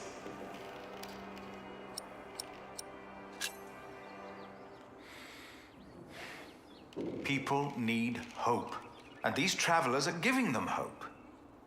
Yes, it is a deception, but with good intentions. Mary speaks again. Is that not a true miracle? You fell for them. You really did. And now you joyfully take part in their deceptions. I'm warning you. I cannot support a prior who tolerates heresy. Your threat won't sway me. No matter how unconventional, their return and their gift are a blessing. You made your decision, Philip of Gwynedd. And now, I make mine. I resign. I'm leaving the Priory.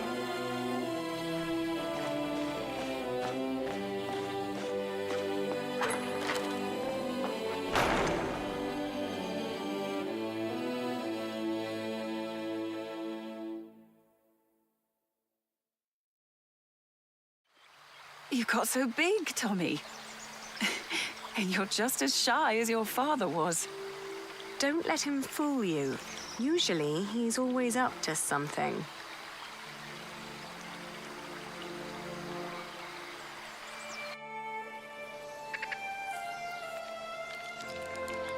We are so proud of you. Of both of you. Is she still here? Your wife, Agnes? No. Ellen and Martha moved her to Kingsbridge. She got a proper burial this time. Will you come back with us, too? Would you want that? Yes. I need your help with the cathedral. Philip and I have big plans. We'll come. Ellen, we found Jack's family in Cherbourg. The place he came from wasn't Cherbourg, it was Cherbourg. But... really? What were they like? They were good people. His grandmother said Jack looked just like him, like his father. He does.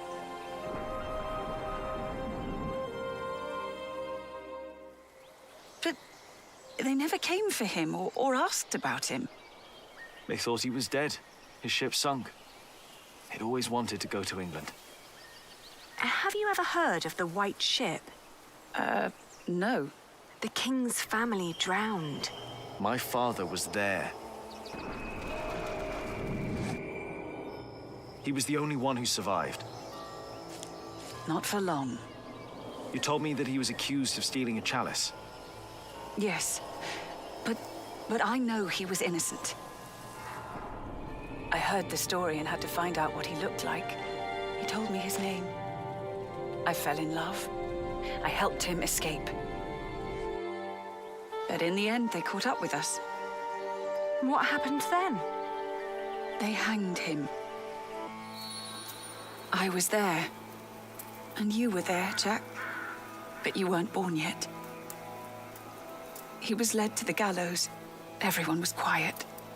The people somehow knew he was not a thief. But I knew for sure. He told me. He was so afraid. He didn't want to die. I didn't want him to die. And I prayed. Then I heard his voice. Quiet.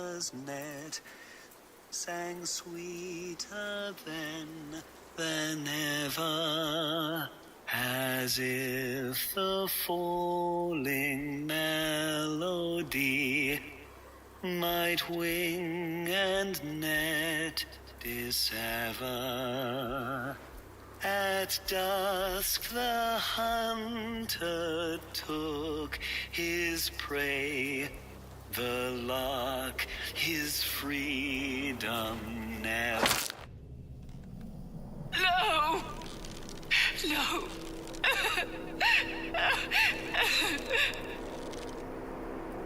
You said that 3 men were responsible for Father's death. Who were they? the Sheriff of Shiring, Percy Hamley, Prior James of Kingsbridge, and Archdeacon Waleran Bygod. They showed no mercy. Neither did I. I curse you! All of you! He will return to haunt you! One day, you will be judged for what you did. Your houses shall be consumed by fire. Your life shall end in pain and agony. You shall grow old in sadness and regret.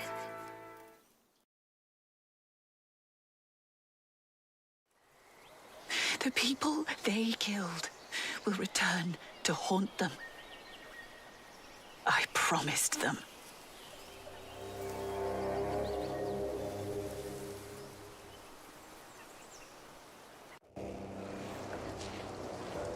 We welcome our new prior, Remigius. He helped to recover the bones of the Saint of Kingsbridge, Adolphus, from the hands of thieves. Adolphus already rests safely in this great cathedral of Shiring. Our master builder Alfred promised me that it will only be a matter of a few years until the cathedral will be finished. And the Earl of Shiring has promised to support us. But he has not done so for himself.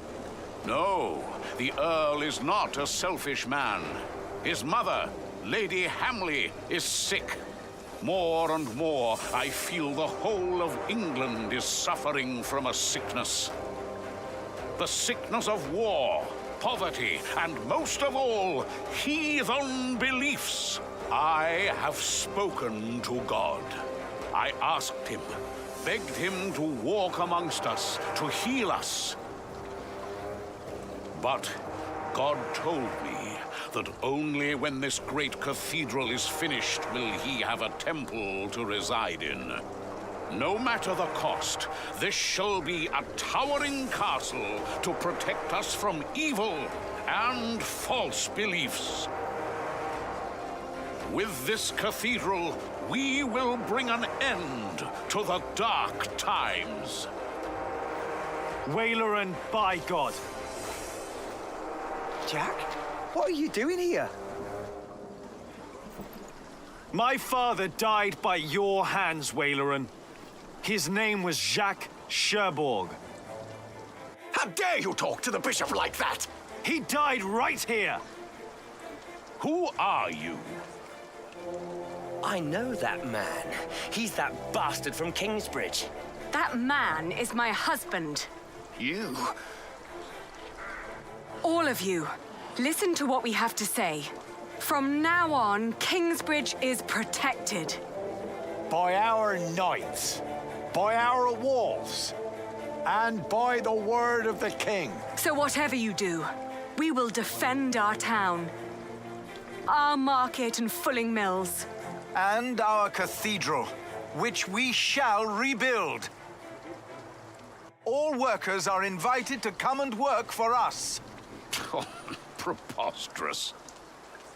If you so much as try to bring harm to us, Bishop, we will make sure that you pay for everything you did.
吃饭 hand clink waving.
It had been 3 years. 3 years of drought. 3 years of hunger and poverty. England was brought to its knees. Only our walls had kept us safe from the bands of outlaws raiding towns and villages.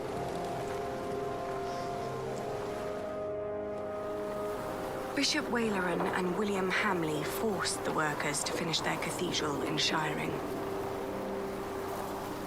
Many had died.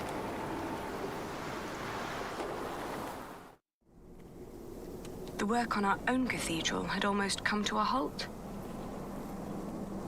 4 weeks the storm had raged on. It was then that our cathedral gave up its last secret.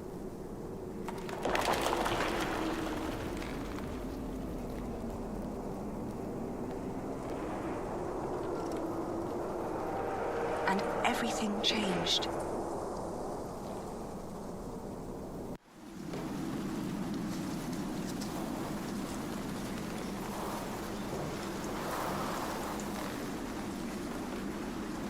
Tom!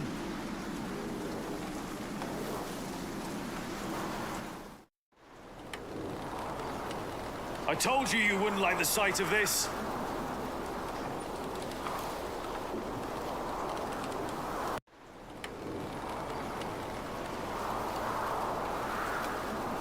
It looks bad, but it's not the wall I'm worried about. It's good you sent the workers home during the storm. Now do us all a favor and do the same. Go home. Your children hardly get to see you. Tommy and Sally have been asking about you all morning.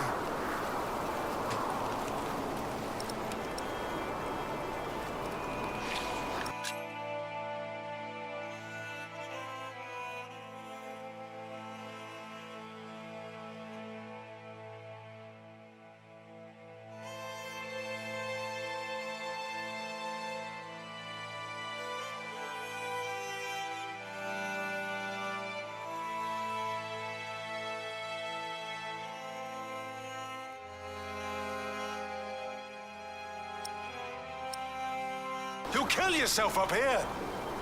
That crack down there must have been due to the storm. If the storm works, I work. My cathedral was never designed to be this high. I know. I reinforced the walls. It cannot be the height. What else was damaged? I'd look myself, but I dare not come closer. If your mother knew I was up here at all, she'd kill me. Both of us. What? She would kill both of us.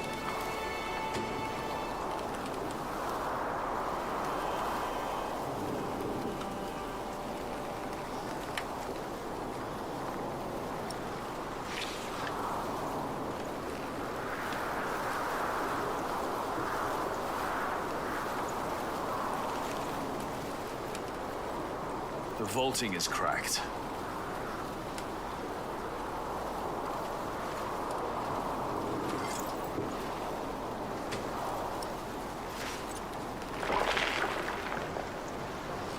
Careful over there! If we don't find out what's causing this, then the whole east wall will come down. The storm is making it worse. You're right. What about Aliena? She should be on her way back from Winchester now. Oh, I hope she's all right in this. Yeah, I hope so too.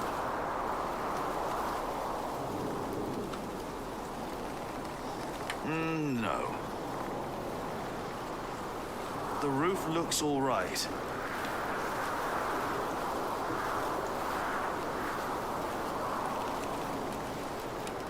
If I make it worse, then... You're probably right.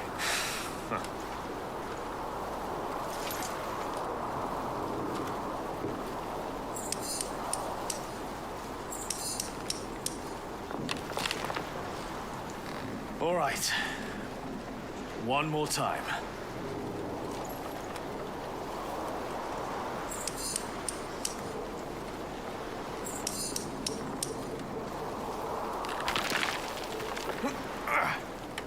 And? What happened? If the vaulting were unstable, this part should have collapsed and the wall would retract.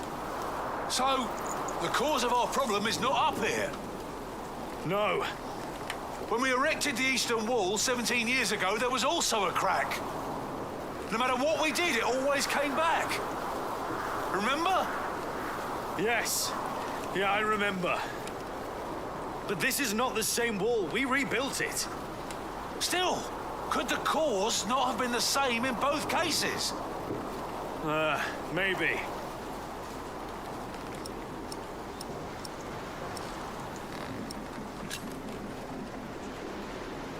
The crypt! Huh. I kept the whole foundation there as it was. But it never had to carry this much weight before. You're right. If the cause of our problem is down there, we'll find it. You go ahead. Don't you need help? I'll manage. Just don't tell your mother. Are you sure?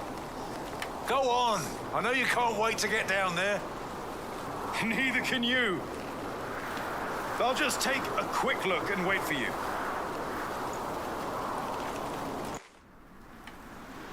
They were enraged. Bishop Henry thinks that the Pope should hear about what you wrote. I think so, too. I would be honored if he read my book. Philip, I really am worried about you. There is no need for you to worry, Jonathan.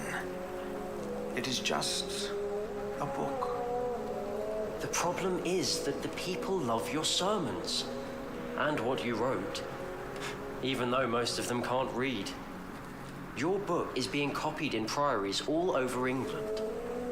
Is that not a good thing, if our message gives people hope? In desperate times, hope can be a powerful force.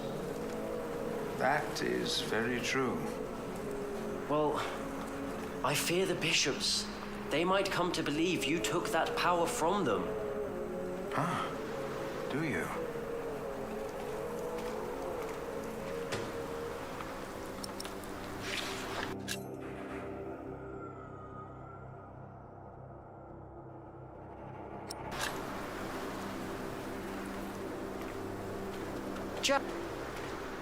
Have you been atop the cathedral during the storm? Don't worry, Philip. The storm isn't as bad up there. Jonathan, did you and the others come directly from Winchester? Yes, we did. What about Aliena? She stayed a day longer for the Fleece Fair. She should be on her way back now. In this storm? We didn't expect it to get worse. No one did. I am sure she'll be all right. I need to go. I think I know why the east wall is unstable. Yes? Why is that? I'm not sure, but I think the answer lies down in the crypt. I should hurry before it's too late.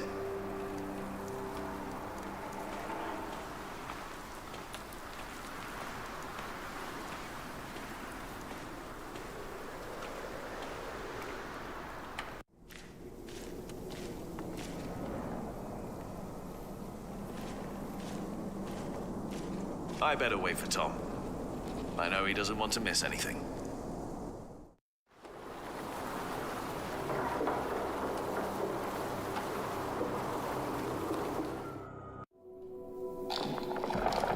Now it's down here, too. The first cracks are showing. That means we were right. The cause of the instability must be down here. The ground. Could be. The drought could have made it worse. We'll find out.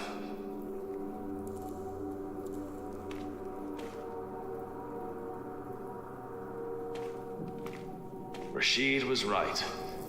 People love to believe in miracles. But the reason most people come to Kingsbridge now is for Philip's sermons. He tells them what they need to hear. He gives them hope.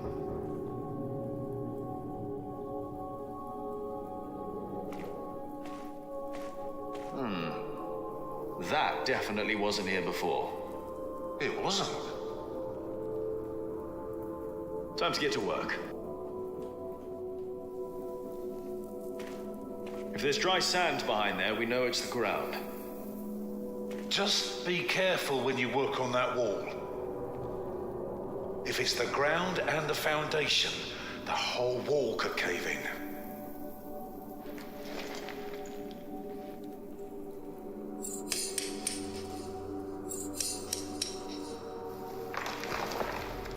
Here we go. But what? I think I can feel a draft. What? One more time.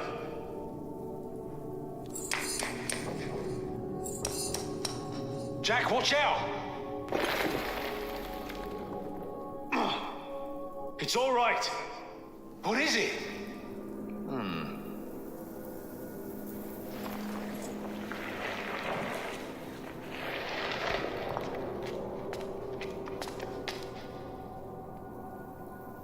Dear God.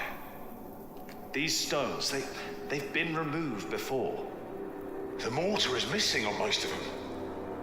Whoever put them back just added some mortar on top of the stones to hide the fact that they were removed. The tile at the bottom was completely loose. What does that mean? I think it was an entrance. An entrance? To where? That's what we'll find out. Careful now. You've got the whole east wall on top of you. Jack? Jack? I'm all right. I just hit my head.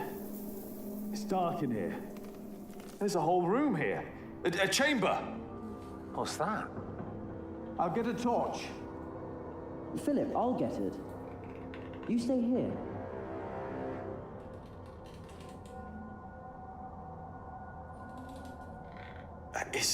Is that a coffin? Oh, there's sand everywhere. Huh? It's a bed. What? There's a bed in here. What? Jonathan, we need that torch.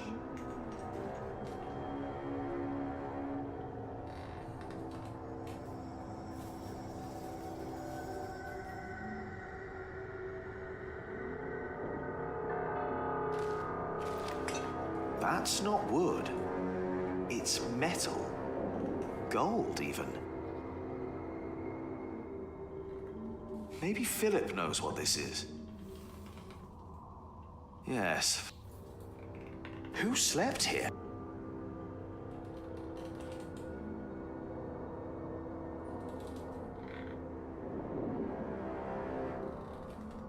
No, I don't... It's made of leather. It's a whip. What is that doing here? I have the torch. All right, come in here. Should be safe. Yes.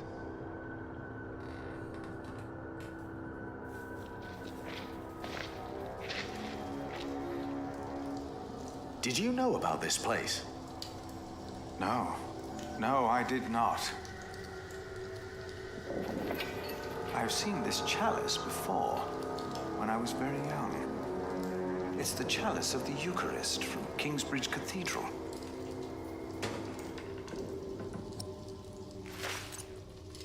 Cuthbert told me about it. They said it was stolen. And melted down, I know. Mother told me. They also said it was my father who did it. Did they? So he's innocent then? He must be. And whoever hid the chalice is responsible for his death. They hanged him in Shiring for stealing this chalice. But it was here all along. That scourge, the whip. It belonged to Prior James. I was afraid of it when I first visited Kingsbridge with Francis and Abbot Peter. Even the look of it scared me. James. Maybe it was him. I think I saw him during the night of the fire in the cathedral. when the old cathedral burned down. There was a man in the fire. His shoulders were bloody, as if he had chastised himself. It is you! By God and the devil! He told me that he had sinned, that he had done something to me. Perhaps because I looked like my father. So he confessed for framing your father while he hid the cup here? But it couldn't have been James you saw. James died weeks before the fire. Did he? You said they never found his body. Maybe he hid down here. Maybe that's why the bed's here. Wait. Jack, you were in the burning cathedral. What were you doing there?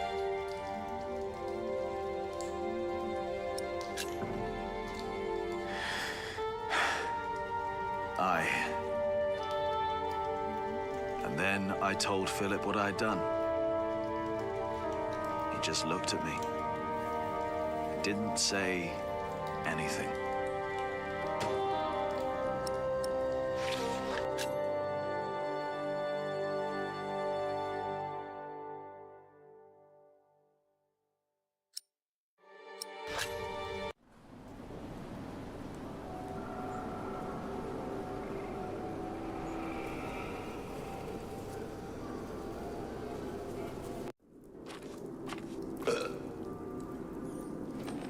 Wailerin, what do you want? Do you think it is wise to resign yourself to gluttony at times like these, while your people starve on the streets of Shiring? Don't play the saint. You promise them miracles, and you make them pay. But your miracles never work out, do they? God works in ways that we cannot comprehend. My mother cannot walk. You failed. Again. What do you want? I came about a book. The Bible again? No. Philip of Gwynedd wrote it. And the church is displeased. Bishop Henry was enraged. This is our chance, William. Your chance, you mean? If you need forces, talk to Walter or Ugly. I don't care. I built your fucking cathedral. I'm done. It's not just about Philip. It's about Aliena and her family. Don't mention that name. But have you not heard? King Stephen and Maud's son just signed a peace treaty. I don't care. You should care. I said I don't. Now leave and don't come back unless I ask for you. Where's my wife? They've not returned yet, Lord William. Then get me a whore! Now!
I am sorry for intruding, but I must ask you for shelter. I was on my way from the Fleece Fair in Winchester to Kingsbridge and got caught in the storm. Nasty, isn't it? Yes. And it's getting worse and worse. Thank you for your hospitality.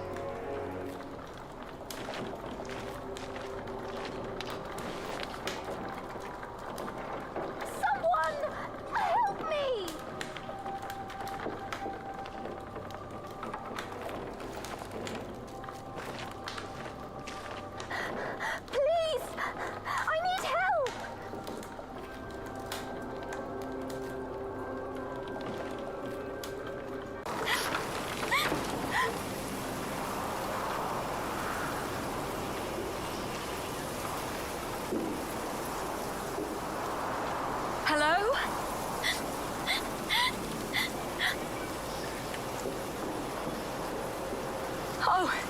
Oh dear, are you hurt?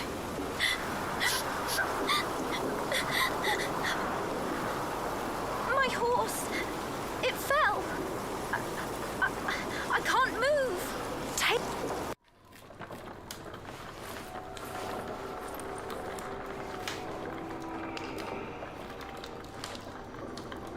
We'll only be here until it's safe to leave. We won't bother you.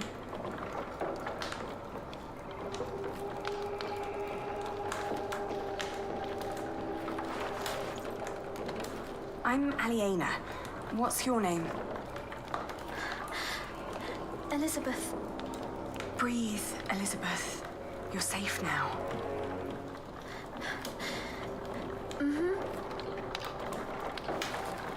Ch.Luby. Should have let her die. It's safe. You'll be better off without someone like her. I hope the storm spares your homes and fields. If only we had that much left. We still have our lives. And our dignity. You still have yours.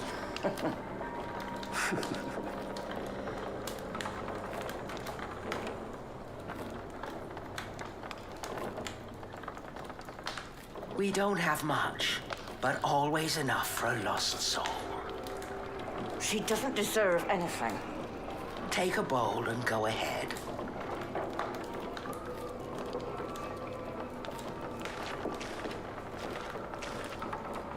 I can't carry it in my bare hands. I don't like this. You should get out of this place as soon as you can. Be assured, I will leave as soon as the storm ceases. Hold your horses. We'll see what happens. She's avoiding eye contact.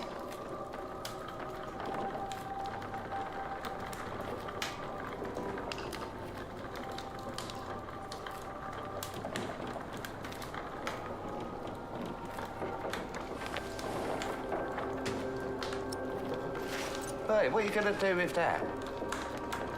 I'm just going to borrow it. Let's try to get along until the storm passes.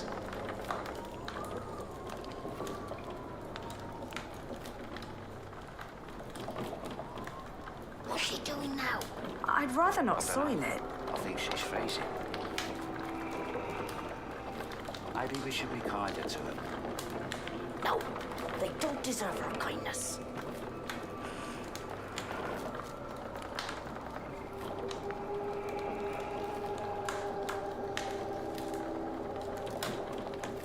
Just try to ignore it. I am.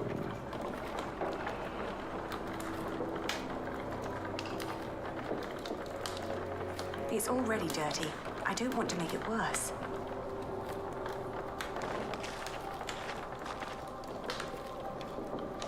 I'm not going to burn.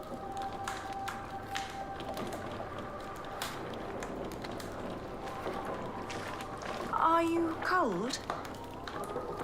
Oh, I'm fine, my dear. You can keep the blanket.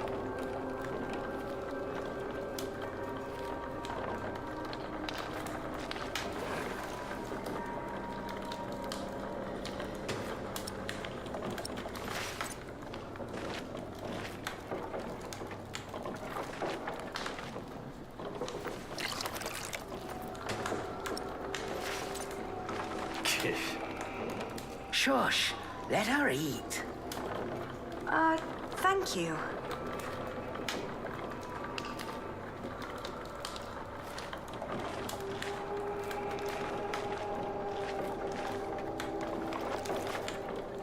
Eat this.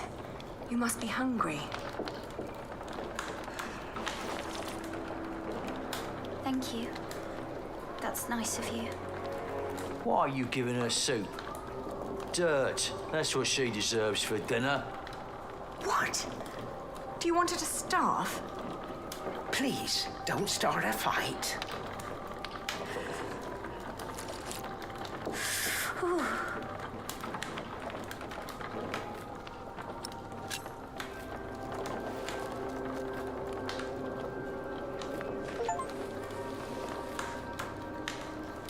Thank you. Hey, that's our blanket. Can't you see she's freezing? It's all right. It's just a blanket. Oh, you're so kind. Many people would have let me die. People don't listen to me. My entourage didn't even notice they lost me. Who? My husband and his entourage. A fine husband you have. I divorced my last one for less than that. Divorced? Oh, he's just been beside himself ever since his mother. Maybe now you'll understand what loss feels like. And what you people are doing to us. Stop bullying her. Can't you see she's upset? How do they know you? This isn't right. Oh, I'm used to it. I guess that's how it is when your husband holds an office like that. He has to do a lot of things people don't like. And sometimes they recognize me, too. Wait.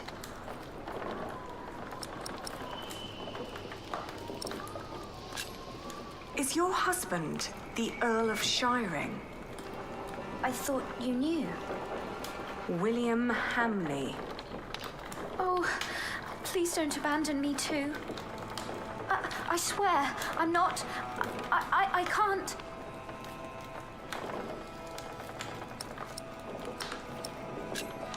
I used to know him when I was a girl. Really? What's he like now? I loathe him with all my heart. I had accepted the arrangement with goodwill, but he had other plans. How do you know him?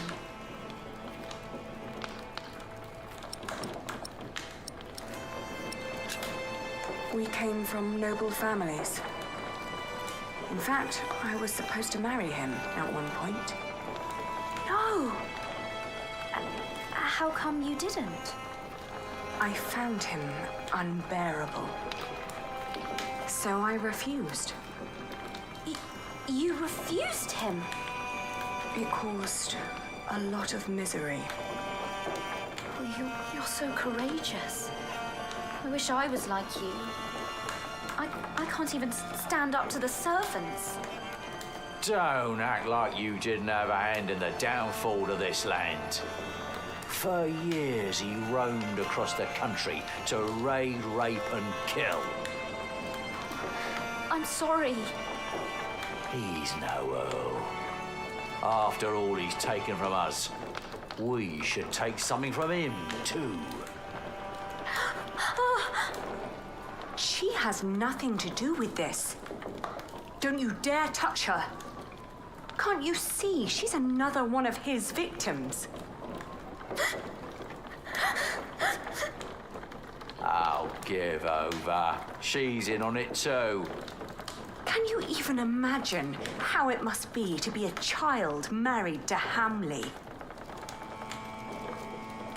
The abuse and the humiliation every single day.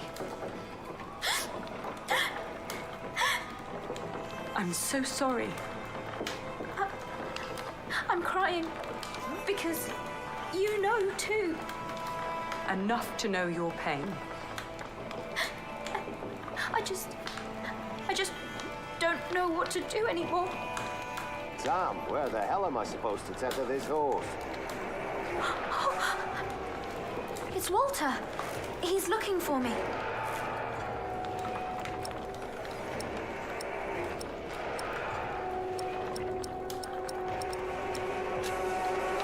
Quick, take this.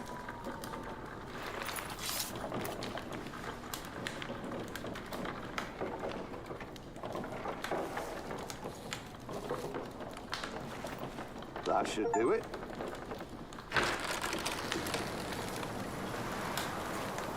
Walter. You? I've not seen you in a long time. William would be very pleased if I brought him your head. No! Don't harm her. If it wasn't for her, I'd be dead. She saved me from the storm.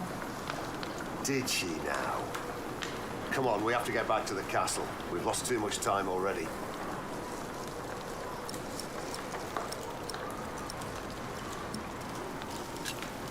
I won't let her go back. It's all right. You don't need to sacrifice yourself for me. Thank you for saving me and protecting me from these people. Come on now, we need to get going. William is waiting.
Dear Francis, the letters I have written to you over the years surely could be bound into a book.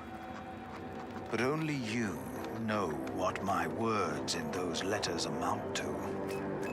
It is different with the book I have written. It has found its way into priories throughout England and beyond. Because of my book, I may have to talk to Bishop Henry. But that is not the only thing that keeps me awake tonight.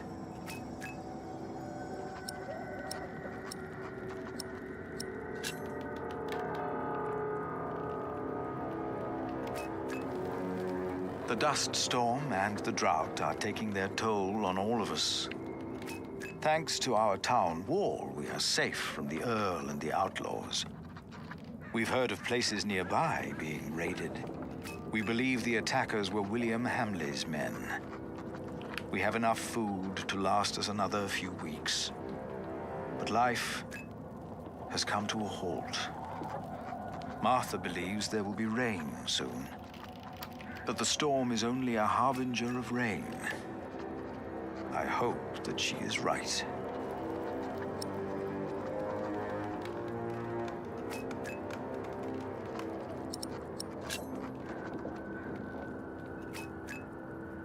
Jonathan worries about my book, The Divine Soul. In Winchester, he heard that Bishop Henry was less than pleased by what I had written. I am not naive enough to pretend I do not know why. I wrote that hope is godly, and since God made each of us, hope and salvation are only to be found within ourselves. Henry sells hope, and I am giving it away for free. If the church should ask me to clarify my position, of course I shall do so. But I feel I must give our people what they need in these desperate times. And how could I write anything else if this is what I truly believe?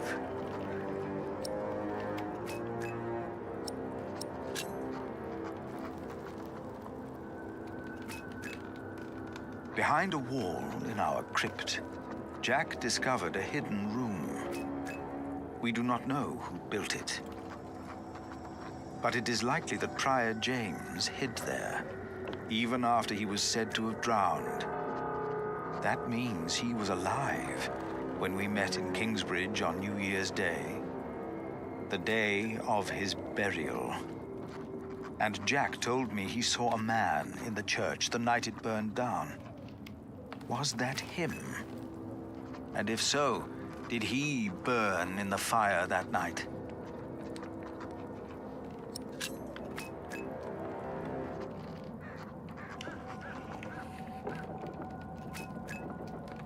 It must be well after midnight. With you, I can be honest about what truly troubles me. Jack told me that he was responsible for the fire in Kingsbridge. I know that it was a long time ago. He told me he set fire to the roof so there would be work for his father, Tom. And I don't think Tom knew either.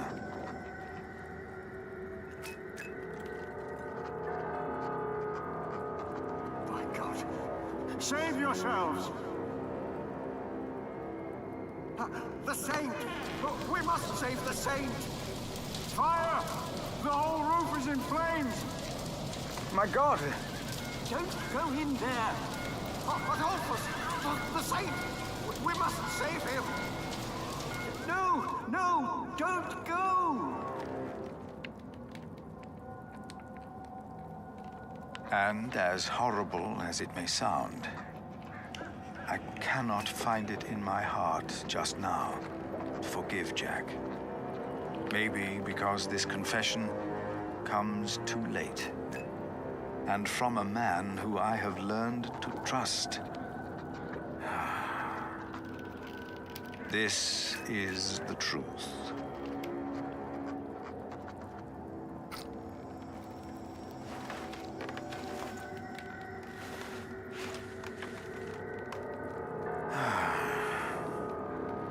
I should get some air, Francis. The storm has settled down.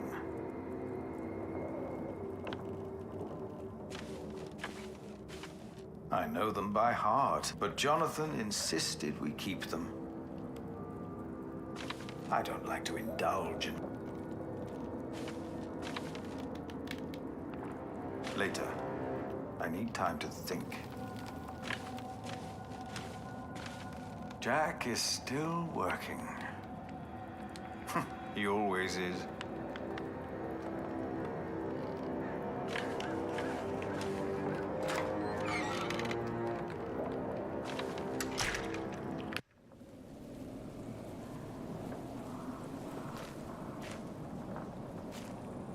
A magnificent cathedral, but I would have been more than content with the old one, had it not been burned to the ground.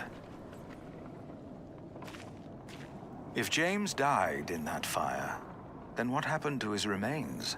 He was never properly buried, and that is Jack's fault.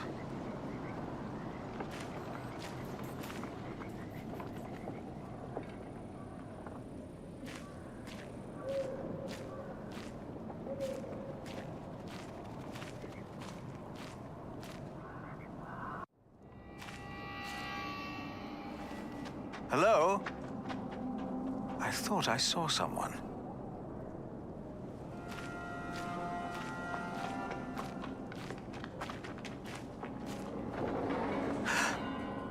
That came from the kitchen.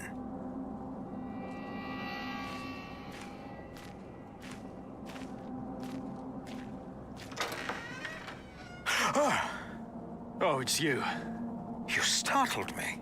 I thought I heard something. Was that you? No, but I heard it too.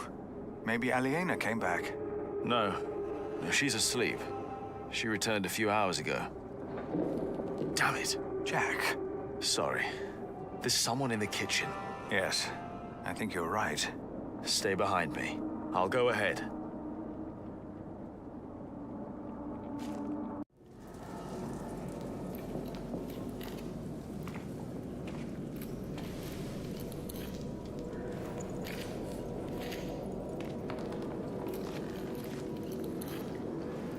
There's someone in here.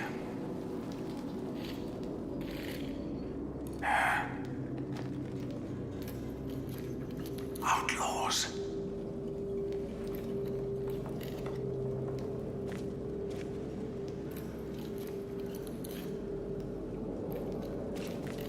They are probably just after food. I will talk to them. All right.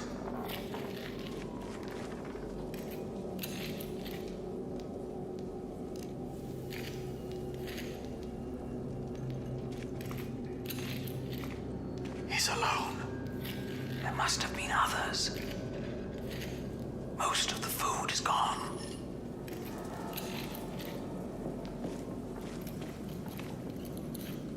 We will not harm you. Do you hear me? Ah! Jack! Why did you do that, you animal? I will get the others. No! What? He's just a child. Just a child. Jack forgave the child. Just like that. And I forgave him. For that was what he had been when he arrived in Kingsbridge. Just a child. Who was I to judge this man for not confessing earlier what he had done? I had never told his wife, Aliena, that I was responsible for her fate and for her father's. Even that night, when we all met, I did not dare to tell her.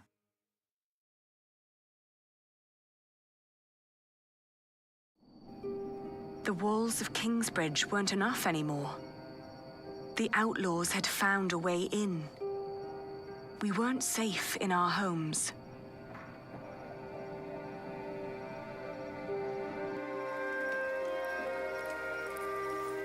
So, Kingsbridge was attacked, and you two twigs were our only defense. Why didn't Catman chase them away? Sir Catface, Sally. Now, do not exaggerate. This is not a siege.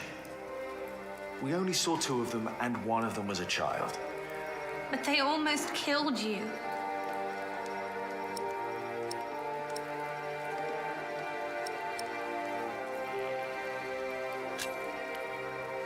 Our Earl of Shiring lets his people starve. With this drought, a just lord would help. I should have stuck my blade into him when I was still fighting as a bloody knight. It is all too easy to blame a desperate child. Forgiveness is much harder. It is. But forgive we must. Can you? Forgive, I mean. I already have. Hamley is the reason for this. He's to blame. It's that simple. Well, there's some good news at least. With the Treaty of Wellingford finally signed, William won't remain Earl forever. What treaty? Winchester is in turmoil about this right now. Stephen and Maud have signed the treaty. Maud's son, Duke Henry, is to be crowned the next king.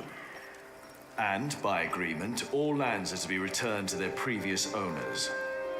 But Stephen will continue to rule as long as he lives. Meaning that the earldom will go to the next male heir of Lady Aliena's family. That would be you, Tommy. What? It will not. Why the bloody hell not? Bloody hell. Language? No one will enforce this until Stephen is dead. What is to be done then?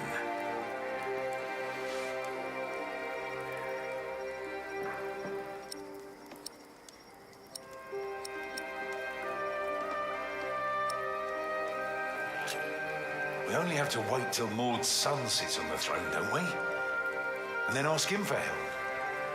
And if Hamley were to fight the decision, he'd have to face the king's army. Well, if they're hungry, can't we just give them something to eat? I'll share. We should, and we will. But there are too many to feed them all. We must do something. Well, I cannot sit quietly and wait until Stephen dies of old age. The Treaty of Wallingford is in place. I won't wait for another 17 years. Not when I'm so close to fulfilling the promise I made to my father. True. But last night, it wasn't that Hamley boy who attacked us. It was a bunch of thieving bastards. Well, what do we do about it?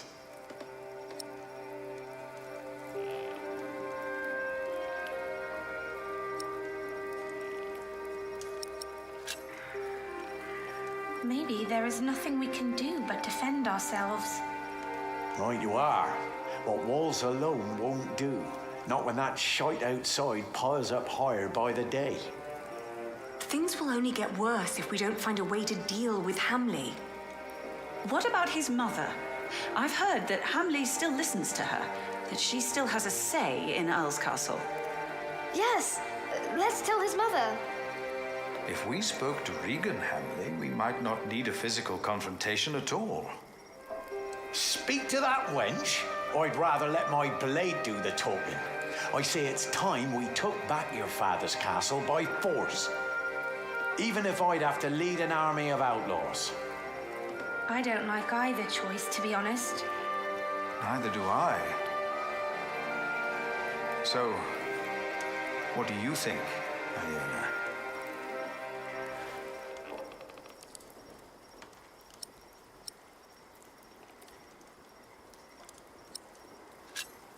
I will talk to the outlaws. Maybe we can find someone who can speak on their behalf. And if there's no one, then we will. I'll ride with you. You won't, Cub. Not with that leg of yours. Your mother's right, boy. And too many gingers showing up at their cave might make them suspicious.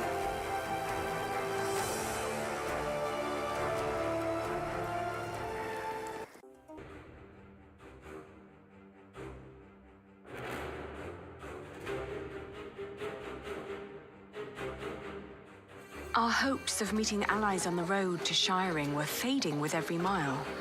The only people we saw were sitting by the side of the road, broken and starving. Shiring was riddled with death and despair.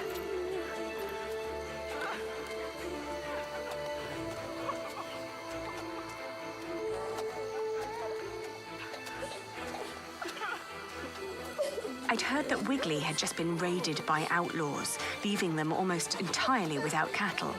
Maybe someone there knew where the raiders had come from.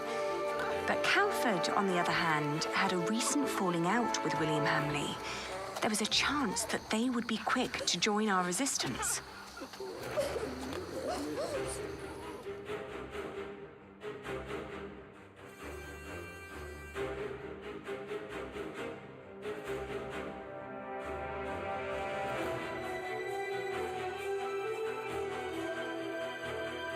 As we reached Wiggly, we met a farmer tending to a scrawny chicken. She told us that Hamley had claimed ownership of all their cattle. Shortly after that, the cattle vanished. Raiders had taken it, throwing William Hamley into a fit of rage. Some say they recognized the thieves, neighbors who had once lived among them. They were long believed to be among the dead. Were we really building our hopes on a pack of ghosts?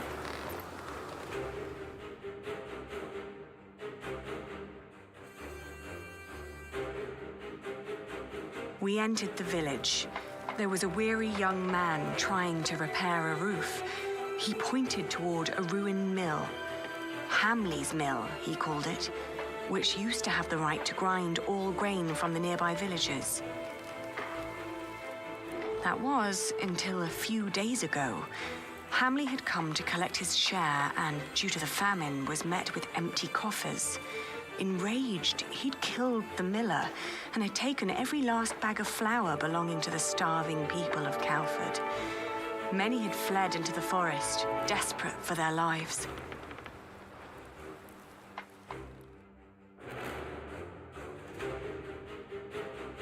On the road to Shiring, a shrouded figure jumped into our path. It was an outlaw. Fumbling a blunt sword once fit for a knight, he demanded our horses and coin.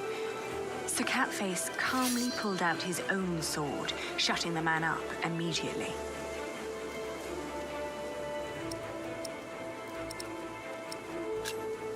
I asked whether they, the outlaws, had a kind of leader I could speak to. His face said it all. A confused, furrowed brow and a wrinkled nose. "We have no leader, we're on our own," he spat out, then ran away as fast as he could. Shiring had been declining for years. Only the cathedral had been growing day by day, looming over the lands. That cathedral seemed to be sucking the land dry. Its presence was malevolent, like a bad omen. To fund the construction, Hamley had expelled countless tenants who were behind on their payments, taking their possessions. This made the impact of the famine even worse than it already was.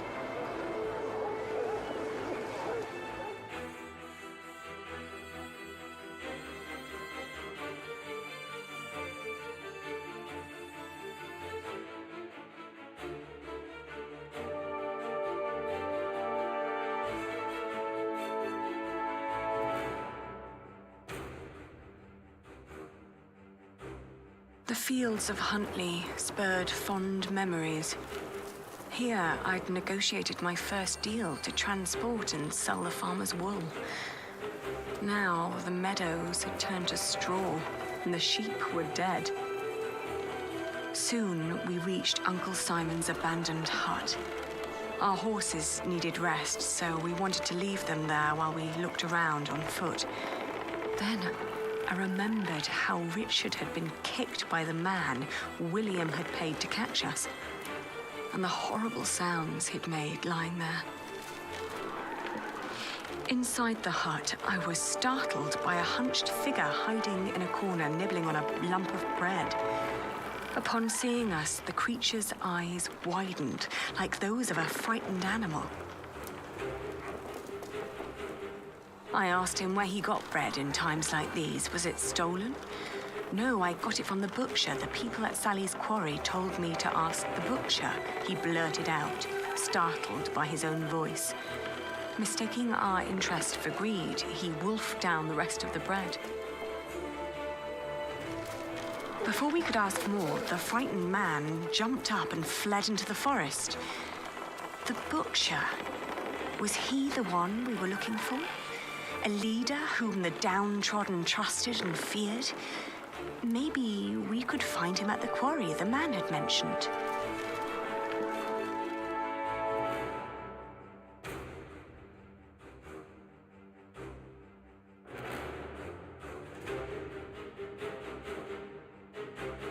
The abandoned quarry was teeming with activity. Many poor souls were gathering around a fireplace, boiling a stew from meat and turnips. It was plain to see that these people weren't held together by blood or profession, but by hunger and desperation. And by their numbers, I thought, that could make them quite dangerous. Were these outlaws?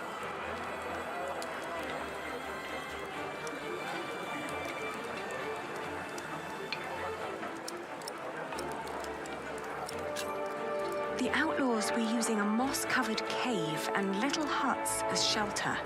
Through the cave entrance, we could see stacked crates of goods, most likely stolen.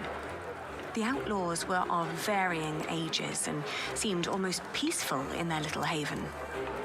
Suddenly, we were startled by a shout. "Who are you?" a boy demanded with anger in his eyes. All eyes darted towards us. Their reactions were as varied as their faces. Some looked afraid, curious, and confused. Others were full of hatred and contempt. "We're not here to hurt you," I explained. "We just want to talk." Where can I find the butcher? I asked. Their faces expressed anger and fear. I explained that we were looking for food. They told us that the butcher was still in Monksfield, but that meat would come every couple of days. I said that wouldn't be a problem, not knowing what they meant. It looked like our path would lead us back to Monksfield.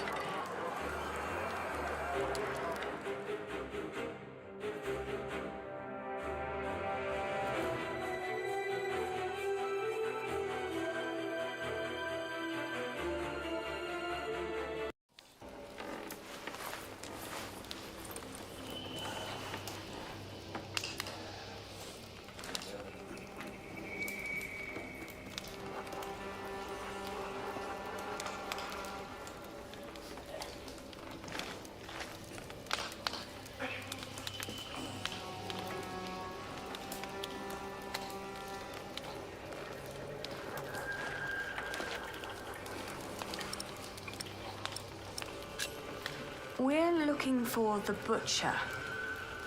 The butcher of Monksfield has long since moved away. Damn. No need for cursing, young man. If you bring me an animal, I can prepare it for you. Do people call you the butcher then? Why'd you ask? What do you want? Do you have a lot of outlaws passing by? You don't see it in their faces, dear. But we all have been failed by the law and our leaders. Don't you agree?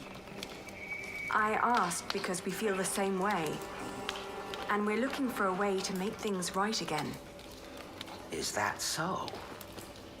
We're looking to build an army to invade Earl's Castle and kill Earl William Hamley. Oh, my. If it was that easy, someone would have done that a long time ago.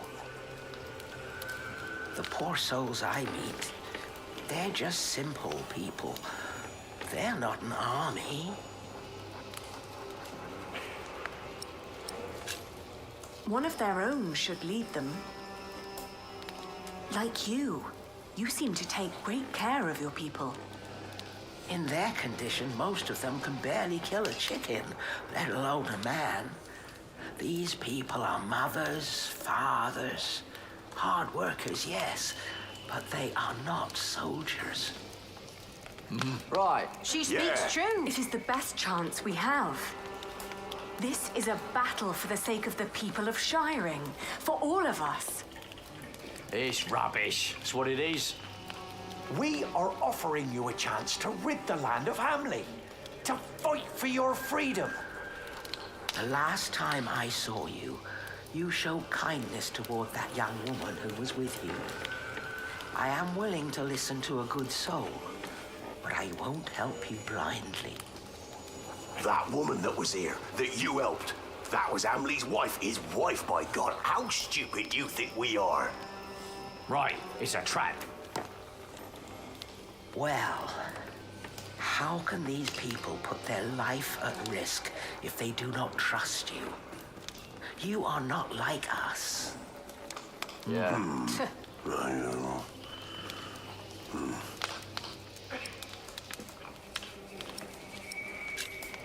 If you don't help us, we will fight alone. Even with a new king, no one will come to Shiring to remove the Hamleys. If the mighty and powerful refuse to fight this man, then why should we? We're hungry and sick. Do we look like we can fight? I'm not going to help you lead these people to their death. Who are you to think you can face William Hamley? Yeah, We're staying I'm with her. here.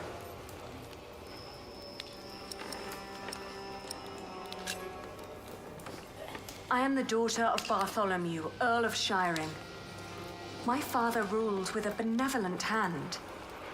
Well, better than now, but that's easy. He did have guts, though, trying to take on Stephen. So you are his daughter, you say? All I know, I learned from him. Yeah, good point. Yeah. Yeah!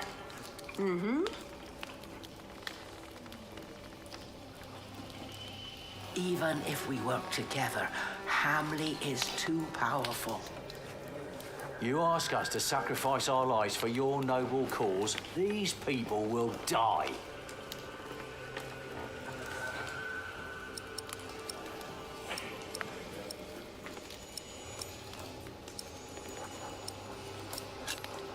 We already have Kingsbridge on our side, including the bright mind of Prior Philip. Oh, Philip of Kingsbridge. I have heard of him. A wise man, yes. He took in the survivors of Hamley's raid of Earl's Castle. Yes, and I was one of them. He wouldn't let anybody go into certain death. Their plan must be a good plan. Yeah. Yeah. She does. I said it before. We all have lost everything except for our lives. We don't fight other people's battles. But maybe this is our battle too. My people will decide for themselves. But I will tell them that I believe that it is indeed a battle worth fighting. I thank you. I pray that it will be worth it. We will all pray, and then we fight.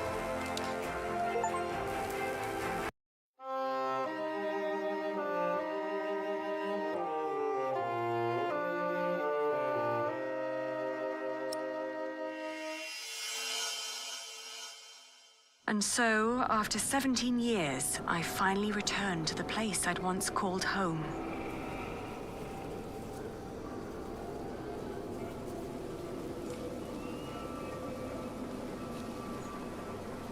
There was a small army of famished outlaws hiding in the surrounding woods, waiting for my signal to attack. Led by my loyal knight, Sir Catface. But I had to be sure that Elizabeth was safe. The poor girl who in my stead had been doomed to become William Hamley's wife.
Get in line and stay in line. You'll all get your chance to pay your dues to Lord Hamley, you hear? So no pushing.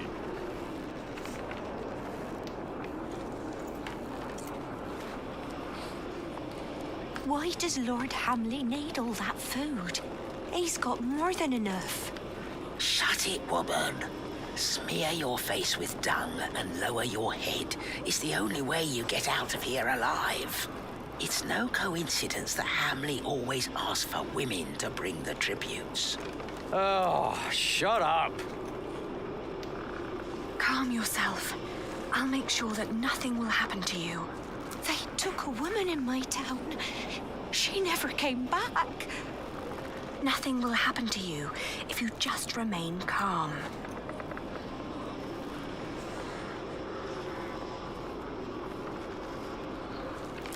Patience, patience. Everyone will get a chance to pay their dues to Lord Hamley. Are you all right? What do you think? Of course I'm all right. I'm more all right than anyone else in this crowd. Just because Lord Hamley insists on women to deliver the tributes, don't mean you have to send your youngest and prettiest. Fools.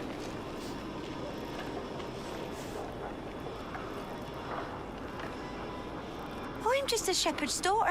I have no business here. Shut up! Bloody beggars.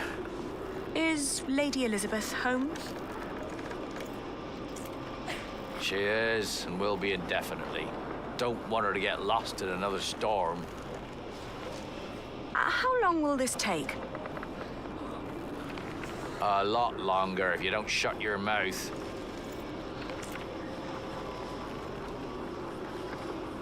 What's taking so long?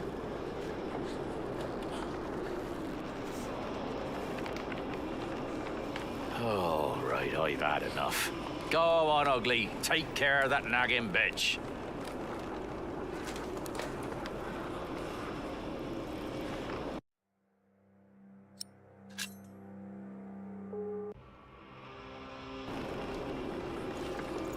What do you think you're doing?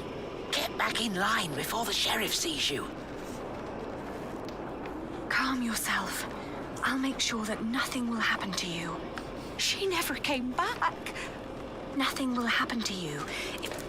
Why does Lord Hamley need all that food? Are you all right? I'm all just because look.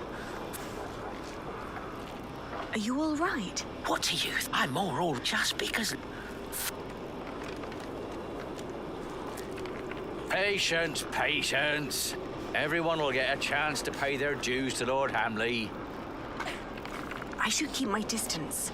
He has better eyes than the sheriff. I'm just a shepherd's daughter. I have no business here. Is Lady Elizabeth home? She is, and will be indefinitely. Don't want her to get lost in another storm. How long will this take?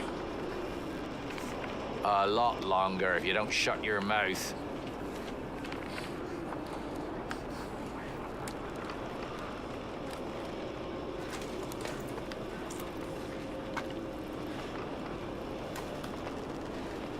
I want to go home. Oi, you there. Yes, I meant you. That's a pretty face you got there. You're coming with me. What? Leave her. Take me instead. Well, whatever. You'll walk to the other side of the yard and talk to Walter. He'll get you settled. And don't you dare stray from the path.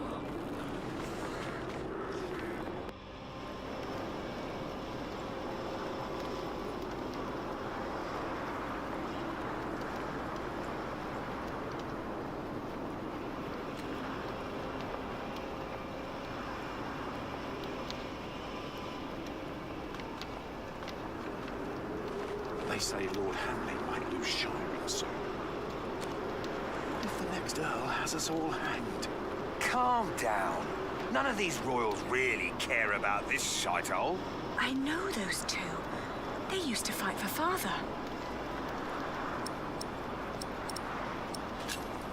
What about Bartholomew's children? There's a lot of bad blood there. Well, the boy Richard is dead, has been for years. And the lady Aliena? Don't make me laugh.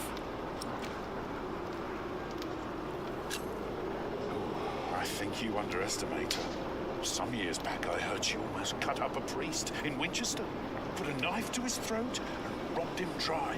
Oh, she's a fury. And you're a sissy. May I interrupt? What is it? How can you fight for someone like William Hamley? My father was nothing like that tyrant.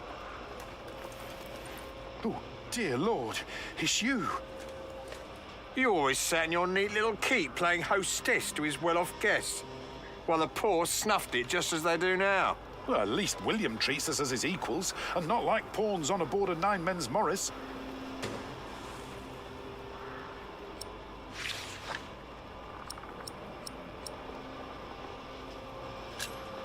I'm looking for Lady Elizabeth Hamley.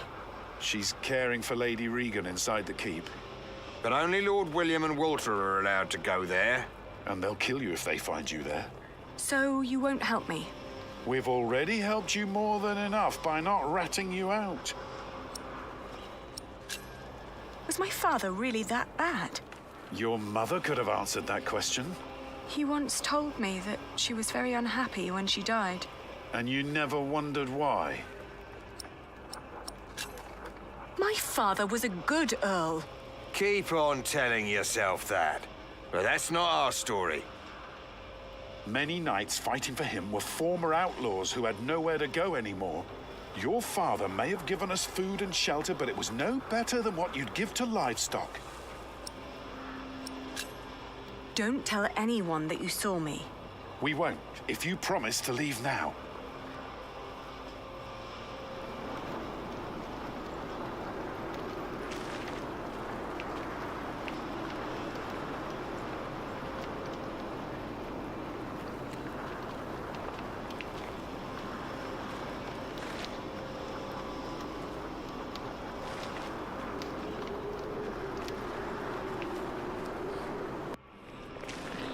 Are you done yet? Almost. Let me just see if I took enough.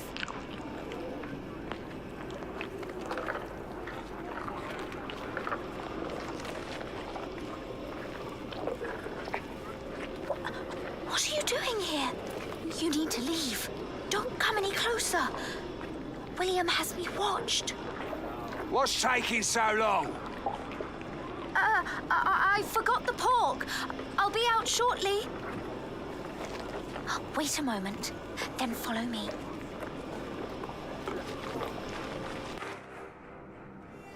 We don't have much time. Hugh will look for me any moment now. So why did you come?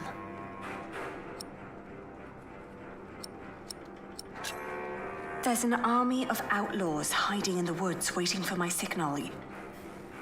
You need to be out of the way when they come. But I mustn't leave. They're very angry at your husband's family, and I want you to be safe. Will people die? Yes, people will die. That's why you have to come with me. I can't. Not without Lady Regan. You need to save Lady Regan first.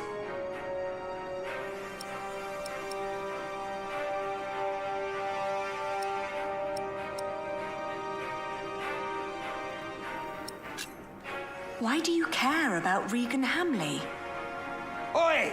You still in there? She and Walter have been the only kind souls here. Walter? William's dog? Don't call him that. He's not as bad as people say he is. William won't allow me to talk to him anymore. Now Lady Regan is all I have left. Please, you have to promise that she'll be safe. I will, if you agree to leave right now. Is that a promise? It is. All right, I will try to sneak off then. Hurry up in there! Or do you want me to come in and pull you out? I need to go. Thank the Lord she made it through. Now, I have to find Regan Hamley.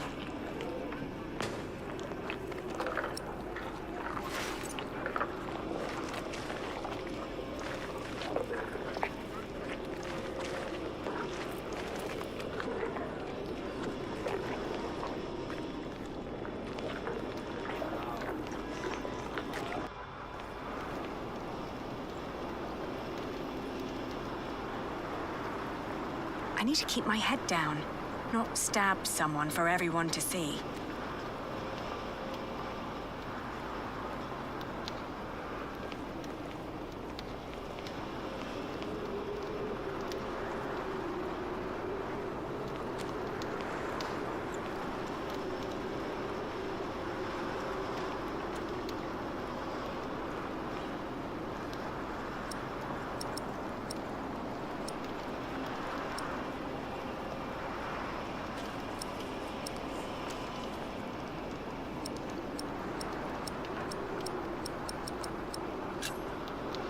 I need to talk to the Lady Hamley. I want you to take me to her. You've got guts, I'll give you that. But why should I listen to you? Oi, Walter! What's with the girl?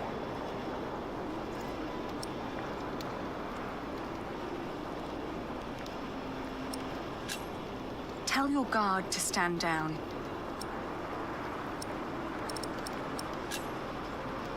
Have a heart. So you want me to help? And you give me orders on how to handle my men? Don't make me laugh. Hugh! What?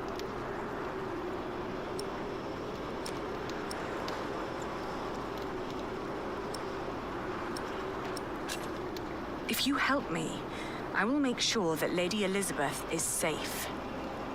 You do care for her, don't you? I don't believe you.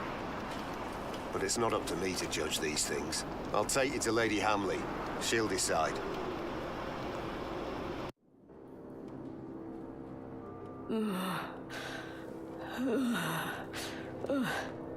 My lady?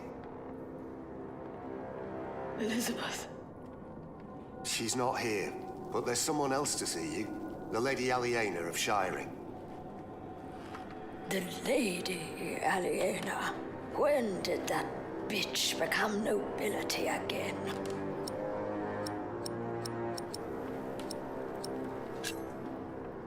I didn't know you were so ill. Oh, don't you dare. I'm certain you've heard about the treaty the King made with Duke Henry at Wallingford Castle. I have. I have also heard that it's a muddled mess. It is a complicated deal indeed, but one that will end the war. And one that makes my family the rightful owners of this earldom once more. Only by word. There's no one who would come to enforce this, not even the king.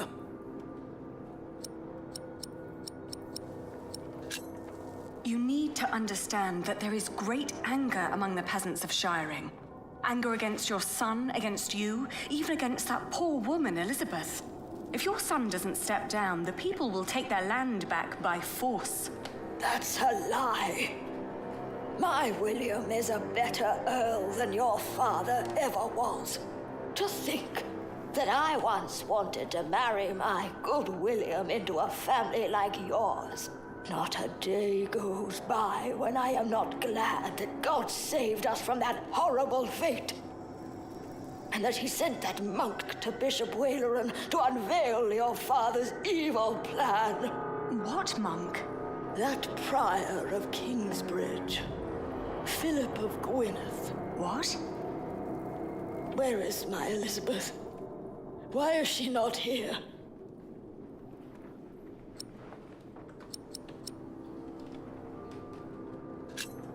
I promised your son's wife that I'd make certain you'd be safe. Safe from what? From a pack of impotent monks? I have an army outside the gates, ready to attack.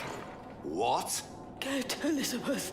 I want her at my side when the fighting starts. She's gone. Gone? What do you mean? Gone where? I told her to leave Earl's Castle. She suffered enough under your son. William didn't lay a finger on her. He did. More than once, milady. That is a lie. It's up to you if this ends in a bloodbath or not. Oh! It's all up to you. Go get him, you bastards! They're coming. Mother? Mother, we're being attacked. What's going on here? What's that bitch doing here? She's trying to bargain. She's trying to take everything. Is she? Is she now? Leave it. Shut up, old man.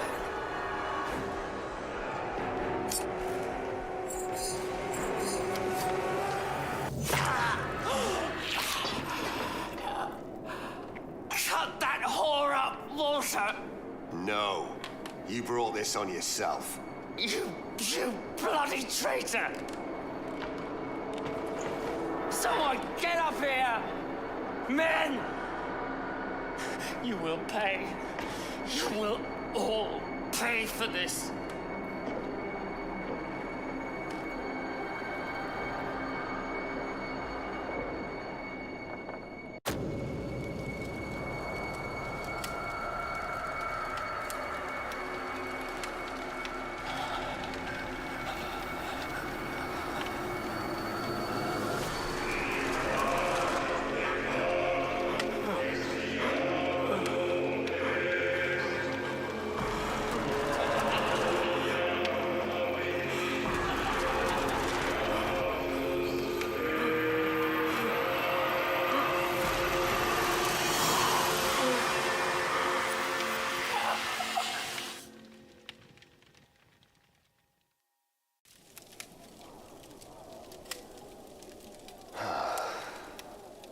Now, we tell his men.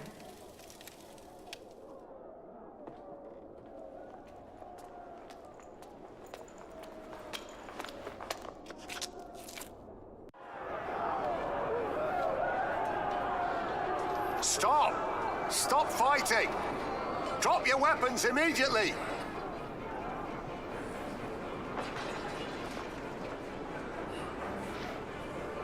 Raise the banner!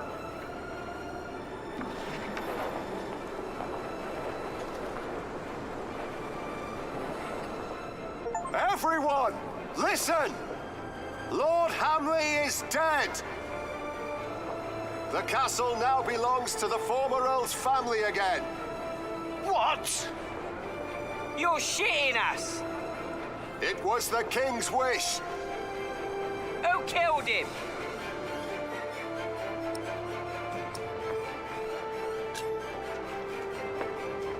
He knew that the king was about to take the earldom away from him. To avoid punishment, he took his own life. My name is Lady Aliena of Shiring. I'm the daughter of Bartholomew, the former Earl of these lands. I've been tasked to end the tyranny of William Hamley and restore order to Shiring. Our occupation of Shiring has been made unlawful. Every attack on us is sanctioned by the King of the English. So what will happen to us then?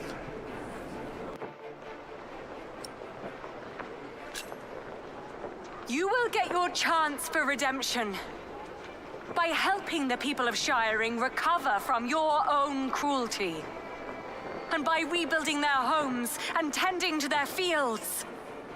Are you sure this is what you want, my lady? Forcing Tormentus and Tormented to work together might not end very well.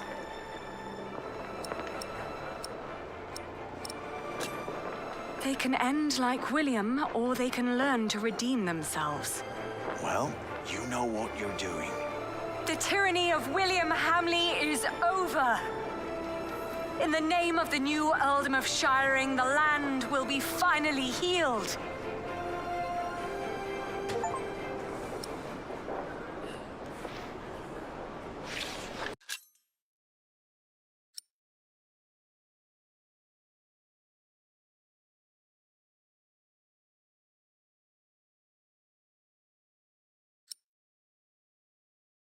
Now, send a messenger to Kingsbridge to let Prior Philip know that Shiring is finally free.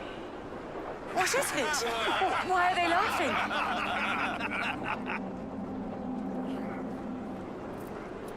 You can send a messenger if you want, but there won't be much of a prior left when he arrives. Sir Catface, get me a horse.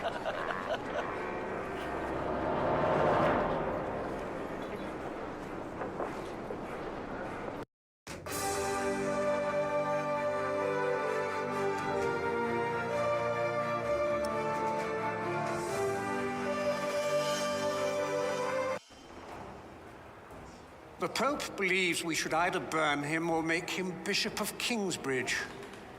I have already taken matters into my own hands. My men arrested him while Kingsbridge was left unguarded. While his friends took Earl's Castle. Yes. At least in his death, William Hamley was of use to you.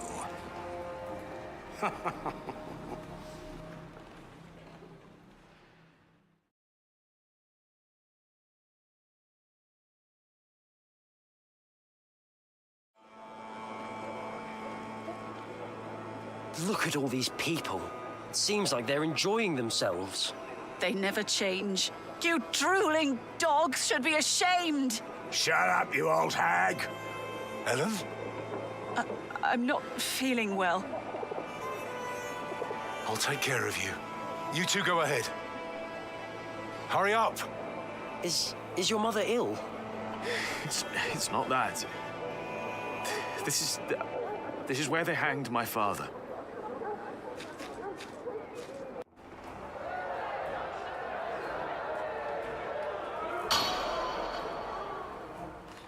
The trial begins. The judges, brother of Stephen, King of the English, the Right Reverend Bishop Henry of Winchester, Her Highness, the Countess Lady Aliena of Shiring, presiding over the trial, the Right Reverend Bishop of Shiring and Kingsbridge, Wailerun by God.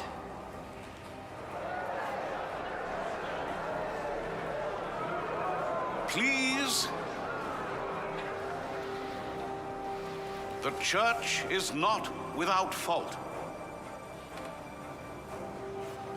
We have gathered here today before the eyes of God to accuse one of our own.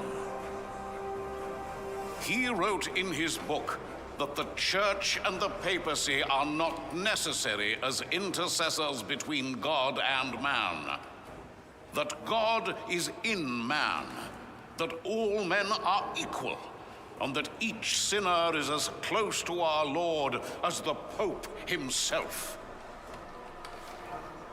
Now, we ask God for his judgment. For his is the kingdom, the power, and the glory.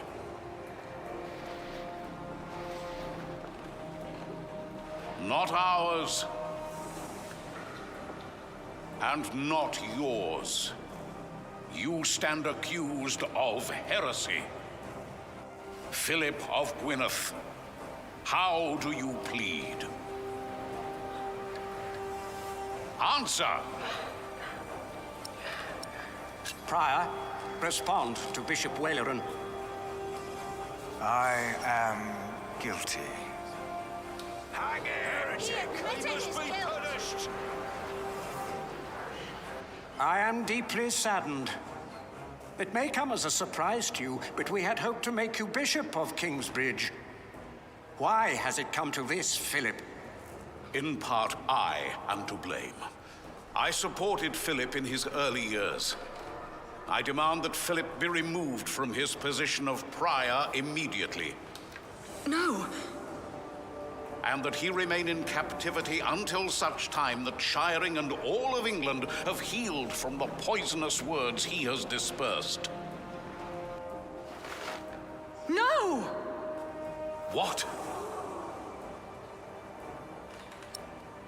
Yes? Do you not agree with the church as well, my lady? In what way exactly are Philip's teachings heretical? Philip of Gwynedd has said that each of us is in part of a godly nature, for God has made us in his image. Therefore, he claims that none of us, not he, not the bishops, not even the Pope, is closer to God than any other man or woman. Heresy! Christ made his apostle Peter his first pope. He and us, his church, hold the keys of the kingdom of heaven. Hallelujah! Yes! The Bible also tells us, let a man be known by his actions. Philip made Kingsbridge into a prosperous place for its people and for the church you claim he disrespects. That is true, Lady Aliena. Yes. Let a man be known by his actions. Call in Remigius. The Prior of Shiring, Father Remigius.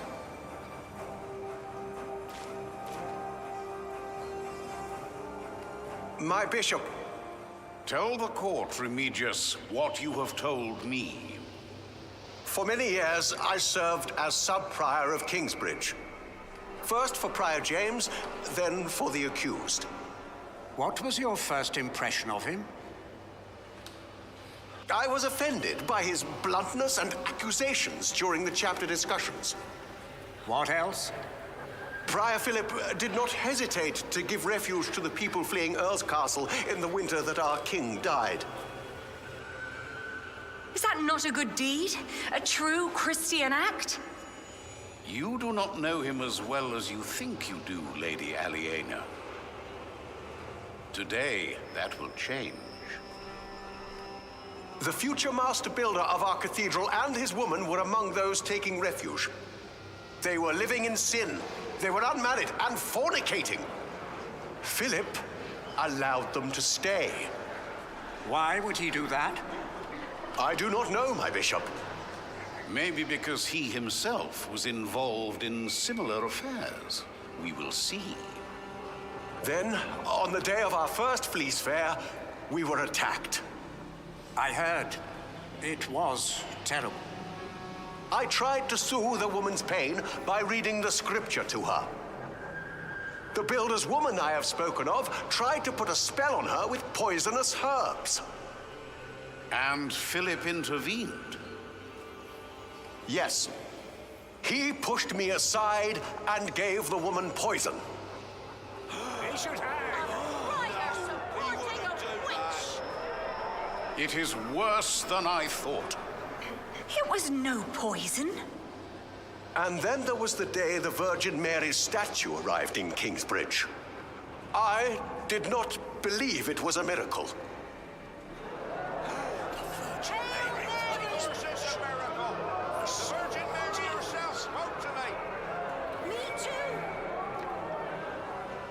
Clearly, it is a miracle.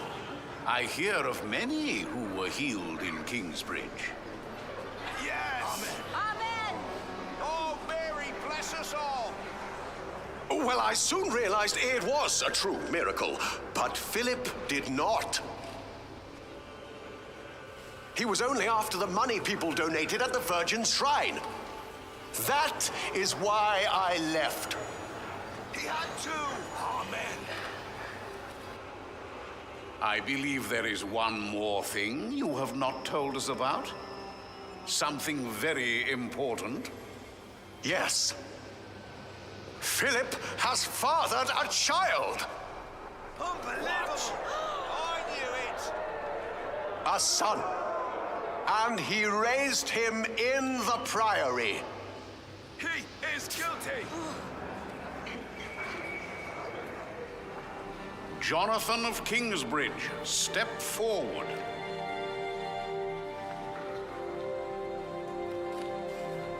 This is preposterous.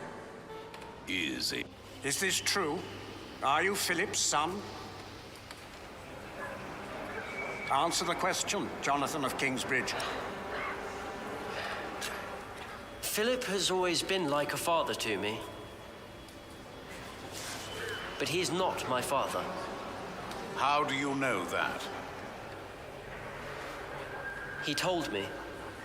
And how do you know he spoke the truth? Speak. Philip would never lie. He told me that I was found in the woods. In the woods? Is this true, Philip? Or are you lying? Well, you told the story so many times. He was abandoned in the woods. My brother found him. Your brother? The brother whose master you betrayed? What are you talking about? Philip tried to involve me in a conspiracy against his brother's master, Earl Robert of Gloucester. And his ally, Earl Bartholomew, your father, Lady Aliena. Philip took in all those refugees years ago because he was to blame for their fate, as he was for yours when you lost your father and your earldom. That, Lady Aliena, is the man you are trying to protect. Well? I know that he is a troubled man. We've all had to make hard decisions, decisions that seemed right at the time, when indeed they were terrible mistakes. I am thankful that I was forgiven when I made a mistake. Now I forgive him.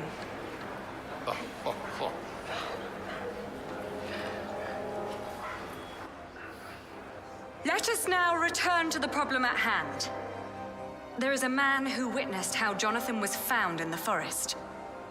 A man who can shed light on who Jonathan's father really is. And who is that? My husband. Step forward. What is your name? He is the master builder of Kingsbridge. Have you lost your courage? No, I have not. You know well why it would be hard for me to face you. They call me Jack, after my father.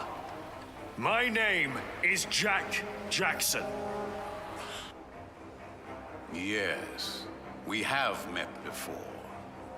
How old were you when you allegedly saw Jonathan as a child in the woods? 12. But I know what I saw. Philip told the truth. You were a child.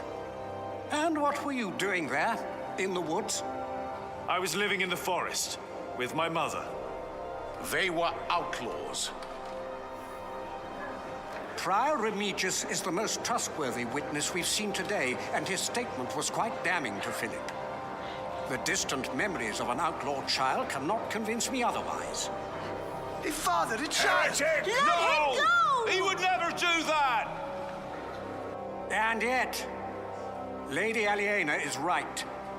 We do not know enough to judge him as harshly as you proposed, Bishop Waleran.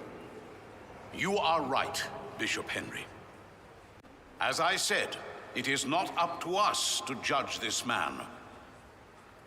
Philip of Gwynedd has admitted part of his guilt, but how guilty is he? We ask God for his judgment. As Bishop of Kingsbridge and Shiring, I demand an ordeal by fire. This is madness! Philip of Gwynedd will be tried and judged at the stake. If he is innocent, God will save him from the flames. If he is not, then he will burn as the heretic and sinner God has declared him to be. No!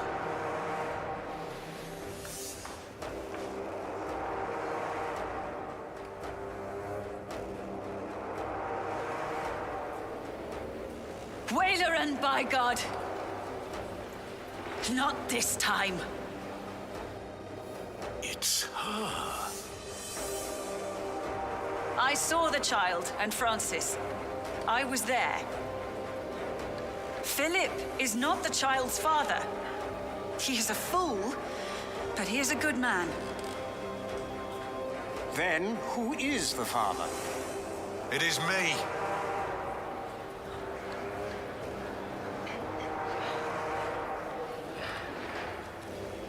They are all in this together. This woman is a witch and an outlaw, living in sin with a thief. He was hanged in Shiring 30 years ago. He was not a thief. He was a good man. You've murdered him, Waleran, by God. What is this nonsense? He was a thief. He stole a golden chalice and melted it down and sold it. What chalice? The chalice of the Eucharist. He stole it from the Cathedral of Kingsbridge. Sacrilege. Yes, Prior James of Kingsbridge caught him red-handed.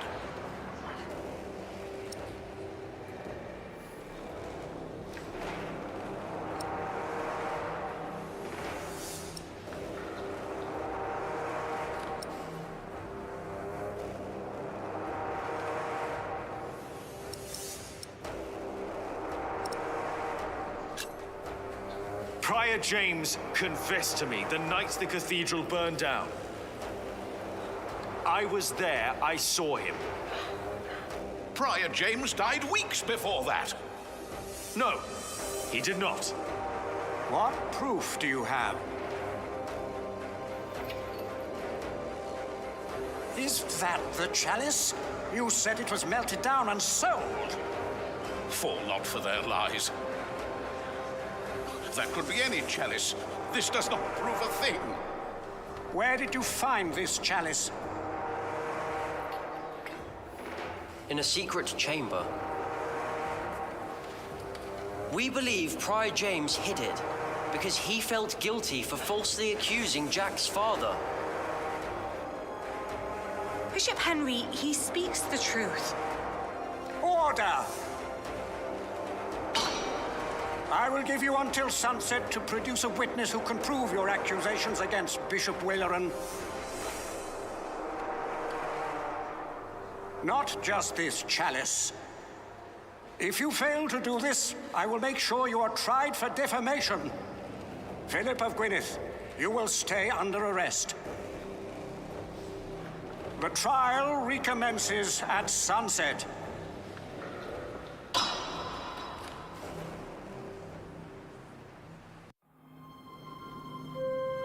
We need a witness. What are you doing there?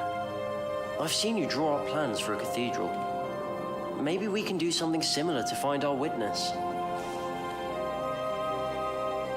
Let's see. Your father. He looks just like you. My grandmother said he did. And Bishop Waleran. What are the connections? Maybe, by exploring them, we can find a witness. Good idea. Bishop Waleran is at the center of all this.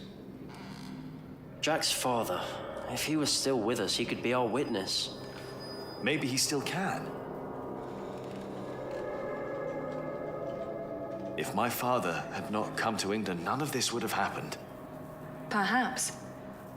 Or maybe it would have happened to someone else. That's true. Waleran would have hurt others. He's responsible for all this. And we'll prove that. My father was younger than I am now when he died. Waleran will pay for what he did to him.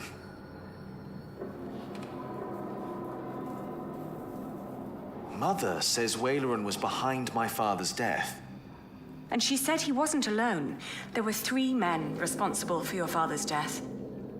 Bishop Waleran, Percy Hamley, back then he was the Sheriff of Shiring, and Prior James of Kingsbridge. If they were all there, then they were all witnesses. And only Waleran's still alive. Hardly a coincidence. Why would these 3 men work together to falsely accuse your father? He was on the White Ship. No one survived that night. No one lived to tell the story. Yes. He was the sole survivor. And then they killed him. But why? And what about the ship? The White Ship. Had those on board survived, there would have been no war, no anarchy.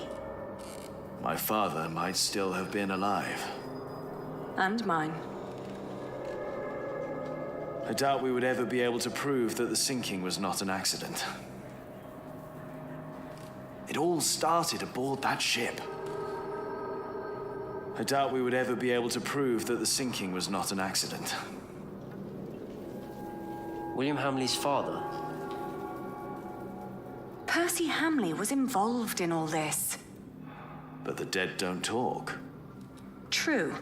What we need is a witness, a living one. Now, what about Prior James? If only James was still with us. He regretted what he did. Maybe he would have helped us to save Philip. In a way, he is helping us. I think I understand now why Philip warned us against mixing religion and politics. God will judge him for his sins. I think I understand. So... Waleran was not yet bishop when the hanging took place. He was archdeacon. Philip told me. But James still had to do what Waleran told him to? I think that's very likely. Waleran is a man who thinks of himself, not of others. We must find a witness or Waleran will burn Philip. Waleran is a man who thinks... Jacques Cherbourg, help us save Philip, please. My father was younger than I am now when he died. It all started aboard that ship.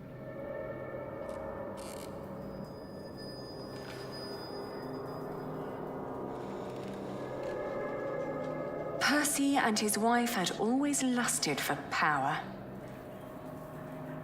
I remember well when the Hamleys took my father's castle. Percy and his wife had always... We must find a witness or Waleran will burn...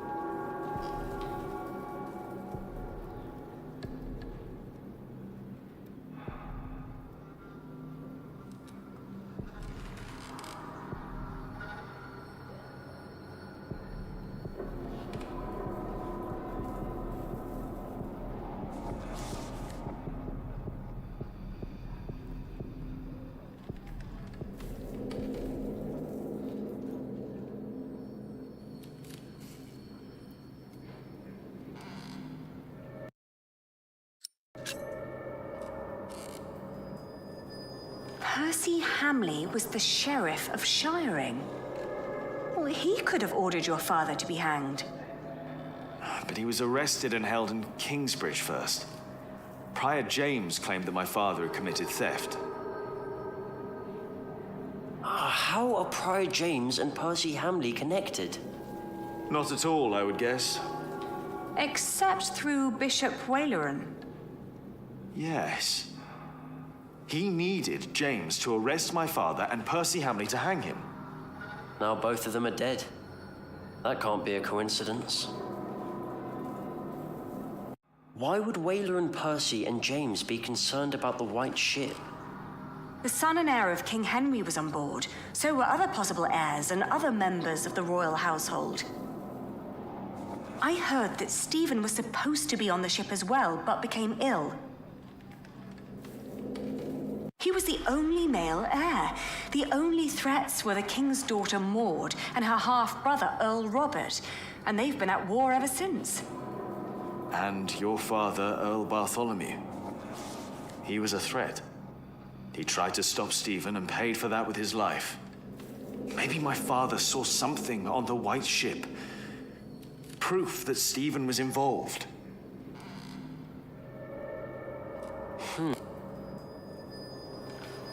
Stephen always claimed that it had been God's will that he was not on that ship. That he remained as the only male heir. That wasn't God. I bet Stephen had a hand in the sinking of the ship. Now imagine what would have happened if he had learned that someone survived. Someone who might have seen what really happened that night. If the White Ship is involved, then it's likely that Waleran was told by King Stephen to murder your father. But he was not king back then.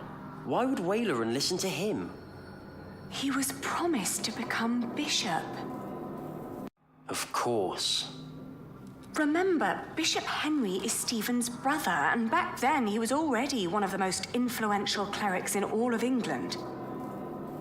But if Bishop Henry is in on all this, what chance do we have to turn this trial around?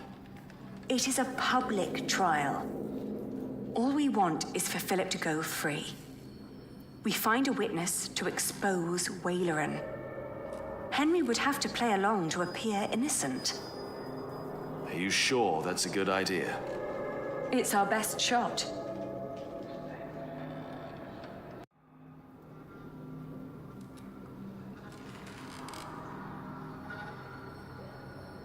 The King of the English. A ruthless murderer. My father was right about Stephen. The King of the English. Waleran, Percy, and James might have been working for those who sunk the White Ship. The 3 people who murdered my father might have worked for someone else. Someone who had an interest in drowning the king's heirs. My father was right about Stephen. The King of the English. Whaler and The 3 people who murdered my father might... If Stephen was responsible for the sinking of the White Ship, then he may have wanted the only witness of what really happened to disappear. But he wouldn't have done it himself, of course. No.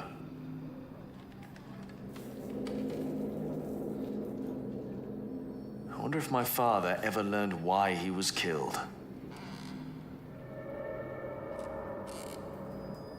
It's possible that King Stephen asked Waleran to kill Jack's father. Waleran, Percy, and James were behind the death of Jack's father.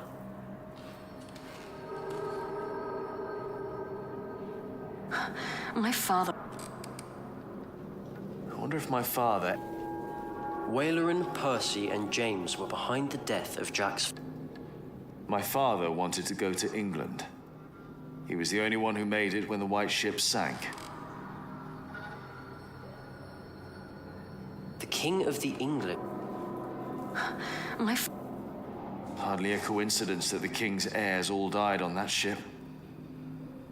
Maybe my father knew what happened. I wonder if my father ever learned... Waleran, Percy, and James were behind the death. Do you think the king told James to arrest my father? No.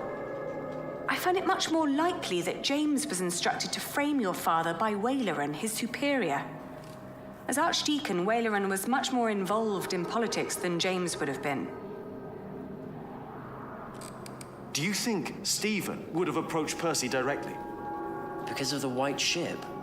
To help him cover up his tracks? I don't think so. I think it's more likely that Waleran contacted Percy.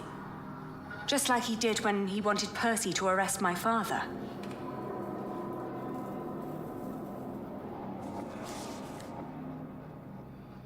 Percy and James died under mysterious circumstances, and Waleran lives. The prior and the sheriff. One called my father a thief, the other hanged him for it. Waleran was James's superior. James was the prior of Kingsbridge. That's where they say your father stole the chalice, melted it and sold it. But we know that's not true. As we found it, Philip recognized the chalice. But Bishop Henry wants a witness. The chalice isn't enough. But it's an important lead for us.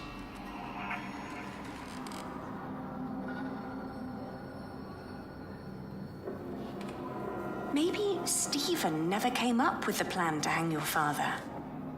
You mean Waleran did it because he heard rumors and wanted to get closer to Stephen and Bishop Henry?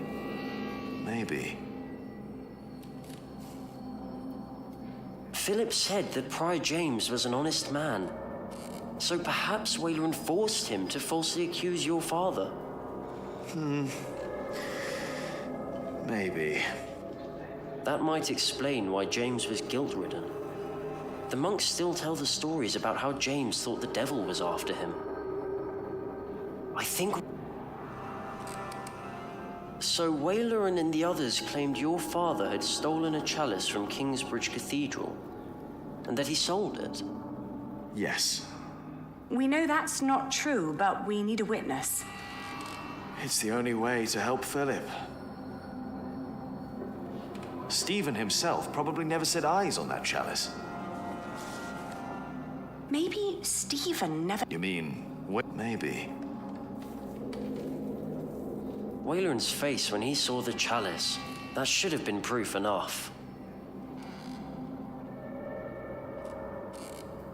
If Stephen is involved, then his brother Bishop Henry would be as well. It's possible that King Stephen asked Waleran to kill Jack's father.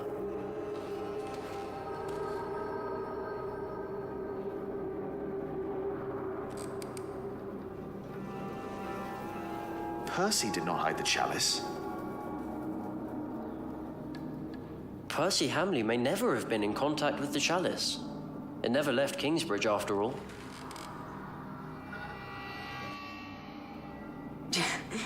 James claimed that your father had stolen the chalice and sold it. But instead, James himself hid it in Kingsbridge, in the crypt. We found his scourge in a bed down there. That secret chamber is important.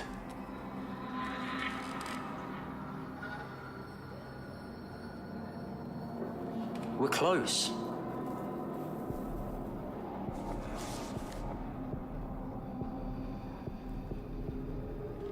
Everyone thought Prior James was dead, that he broke into the ice. And now we know he was hidden away. Why did his monks believe he was dead? Sub-Prior Remigius told everyone he had found James' rosary by the river. So everyone thought the body had been washed away. They buried an empty casket. But how is Remigius involved? Philip told me that Remigius was there when Waleran made Philip prior. Waleran and Remigius knew each other. That explains why Waleran later made Remigius prior of Shiring. And Remigius recognized my mother when we arrived in Kingsbridge. He must have been there at the time my father was arrested. I think Remigius knows all about this. Is it possible that Waleran told Remigius to make Prior James disappear when James began to talk about what they'd done? When James started talking to the devil. But for some reason, Remigius hid him away. But Waleran never knew. Yes, that explains why he really didn't believe you. When you said you had seen James in the fire. Where James died after all. And Remigius thought no one knew.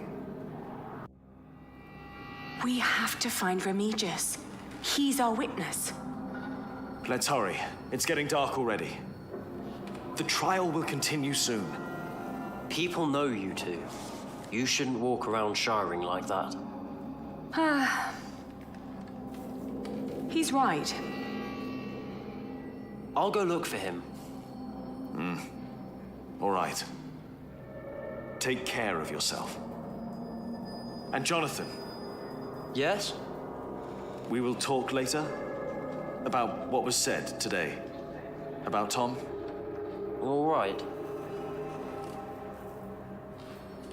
Remigius, now where are you?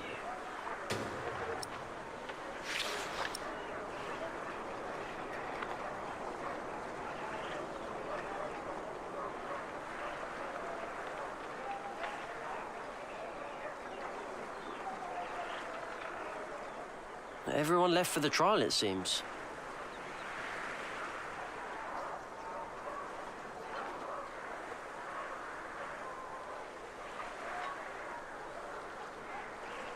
No one may approach the pyre. Why not? Bishop Henry's orders. Oh, all right.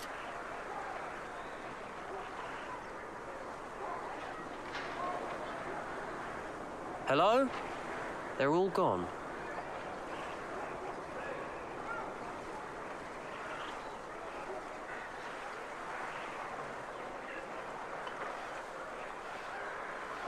Do you want to go in, Father? No, not yet. Thank you. Are you not with Prior Philip? Yes, I am. I pray they'll set him free. He's a good man. He is a heretic! You're fools! Look at yourselves!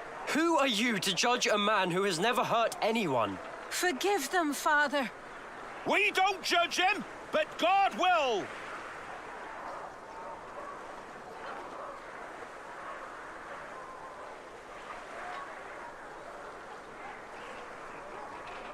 Remigius?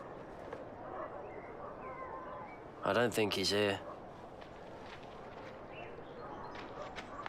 Wait, was that him? I think I saw him.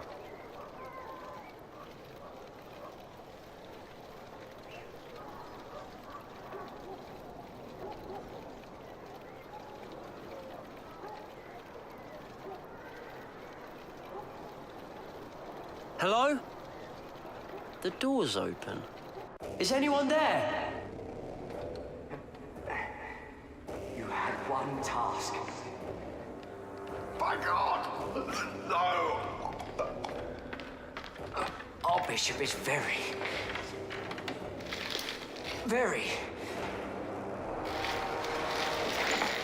displeased. No! What are you doing? I'm doing what is asked of me. Stop it!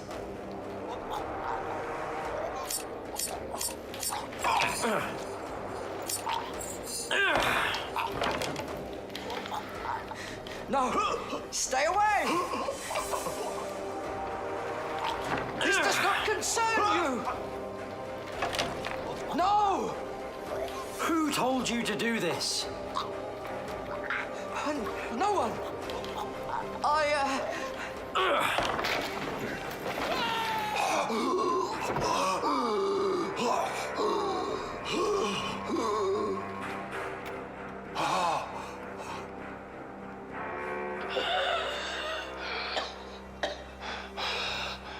Why did he do this to you? I will tell you. I will tell everyone. Do you have a witness? Father Remigius, Prior of Shiring. Where is Timothy? What they told you is true. Bishop Waleran wanted the jongleur Jacques Cherbourg dead. He ordered our Prior James to frame him. And so he did. This is a lie! Is it? James lost his mind because of what he did for you. He was about to tell everyone the truth. And then you ordered me to kill him. Nonsense. Let him speak. I couldn't do it. I hit him, but he died in the fire. Jack saw him. It was him. I found the bones after the fire, and I buried them. You should put an end to this, Henry. You really should. Why would I? You should stop this, for your own sake. You knew about all this. Why would I care if that jongleur lived or died? Your brother cared. The jongleur survived the sinking of the White Ship. He saw how your brother's men killed the king's family so that he could take the throne. This is preposterous. Bishop Henry and King Stephen ordered us to kill the man. You want the truth? That's the truth. Right there. It is not.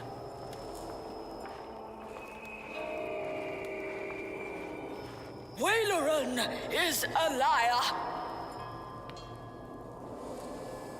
Regan Hamley. Who is she?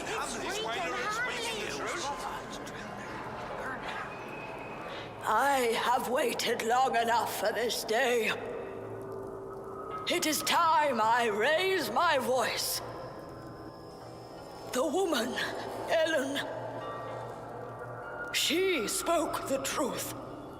3 men were responsible for the death of the jongleur. James, the Prior of Kingsbridge. The Sheriff, my husband, Percy Hamley. But it was Waleran who was behind it. And only Waleran. No!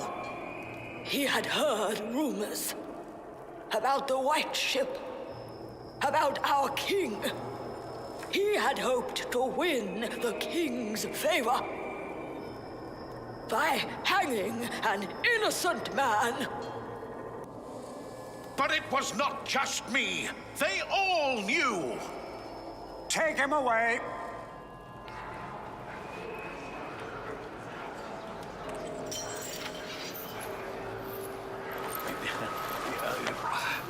This is for taking my husband's life. It was Wailerin! Oh, we did it. It's over. Yes, it's over. Thank you, Lady Hamley. This monk must learn his lesson. The Pope would agree. This trial is not over. Philip has admitted to heresy. He challenged the teachings and the authority of the Church. The ordeal of fire will take place. To show that the Church is not above God. To show that my brother, the King of the English, is not above God. Not we, but God shall judge this man. This is madness! No, they can't do this. Philip! No! You cannot do this! This is now a matter of the Church, Lady Aliena.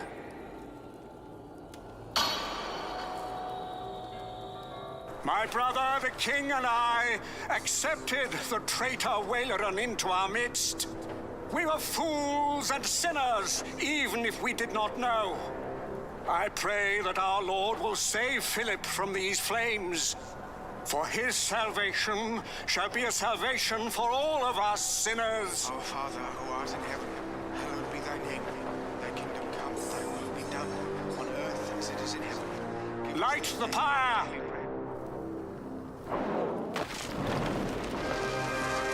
My God, there must be something we can do. Stop this madness!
Ah, Philip.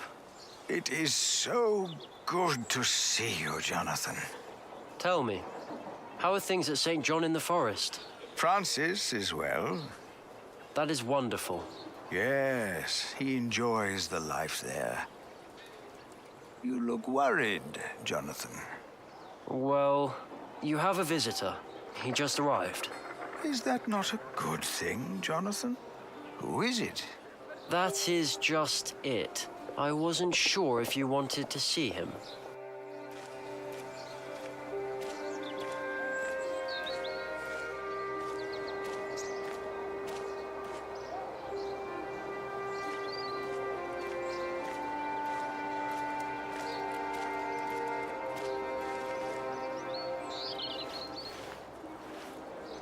It has been a long time. Ah, yes, it has. I had to know. Know what? The truth is, I never saw God or the devil. Have you?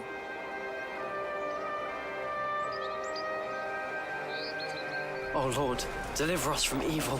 Our Father, who art in heaven, hallowed be there thy must name. be something we can Thy do. kingdom come, Stop this thy will be madness! done on earth as it is Are in you heaven. blind? Do you not know that a fire will burn any man, no matter who he is? Why are you doing this?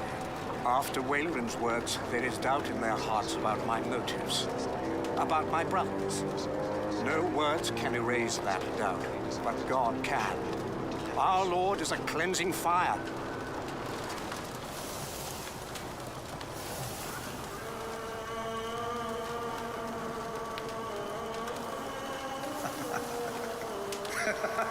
He's still alive. It's a miracle. He is among us. God is here.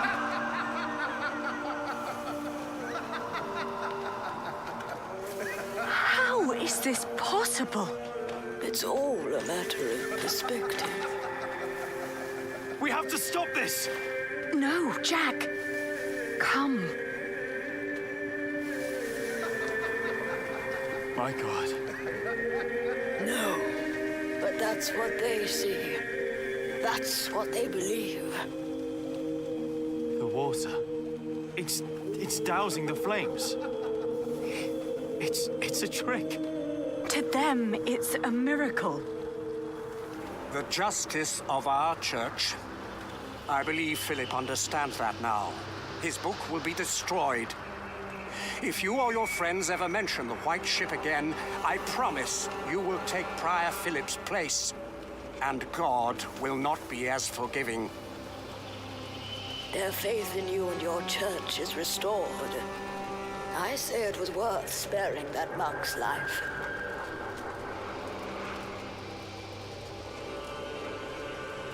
Promise me that Wayland will suffer.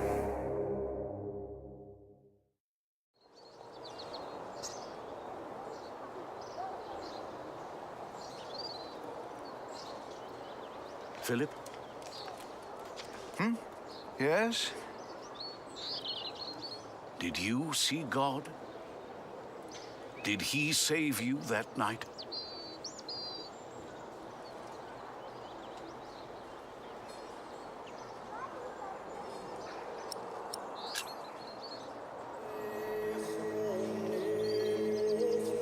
I told him. He only smiled at me. I never saw him again, as long as I lived.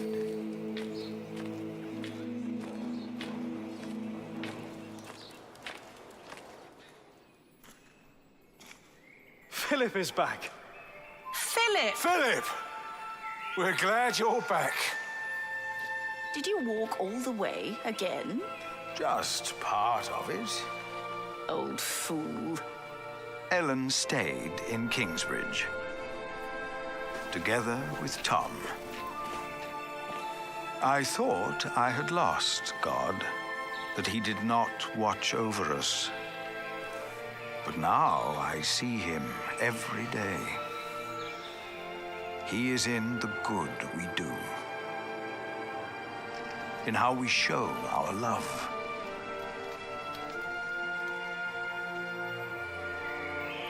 Jack's hands had become rough, his hair gray, but his eyes still burned bright like hot coals. It's good to see you. Aliena's gaze could be as stern as her father's had been, but her heart and wit made her a leader people did not follow out of fear, but out of respect and loyalty. Jonathan told us you had a visitor. Just an old friend. What do you think of this window? Jonathan came to look more and more like his father, Tom. As Prior of Kingsbridge, he is also a builder of sorts. I use mostly warm colours. What good are the large windows if it feels cold? Sally is as stubborn and as gifted as her parents. It is her stained glass windows the light is falling through. She has children of her own now. And I'd like to show you the plans for the new cloister. Tommy will be the next master builder, and is as silent as his grandfather was. Once I heard him admonish his father to be more serious at work. Jack only smiled. He knew Tommy was right. Martha stayed in Kingsbridge as well. She was always there for every one of us. Is the church done now? I don't know. Why don't you ask him yourself? Is the church done now?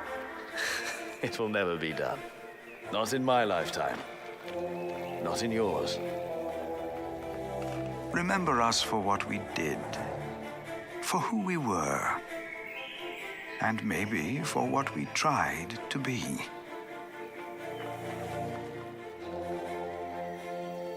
And when you turn your eyes to our cathedral, maybe you will see yourself.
Text, green, Kim, overhand, pink, waving.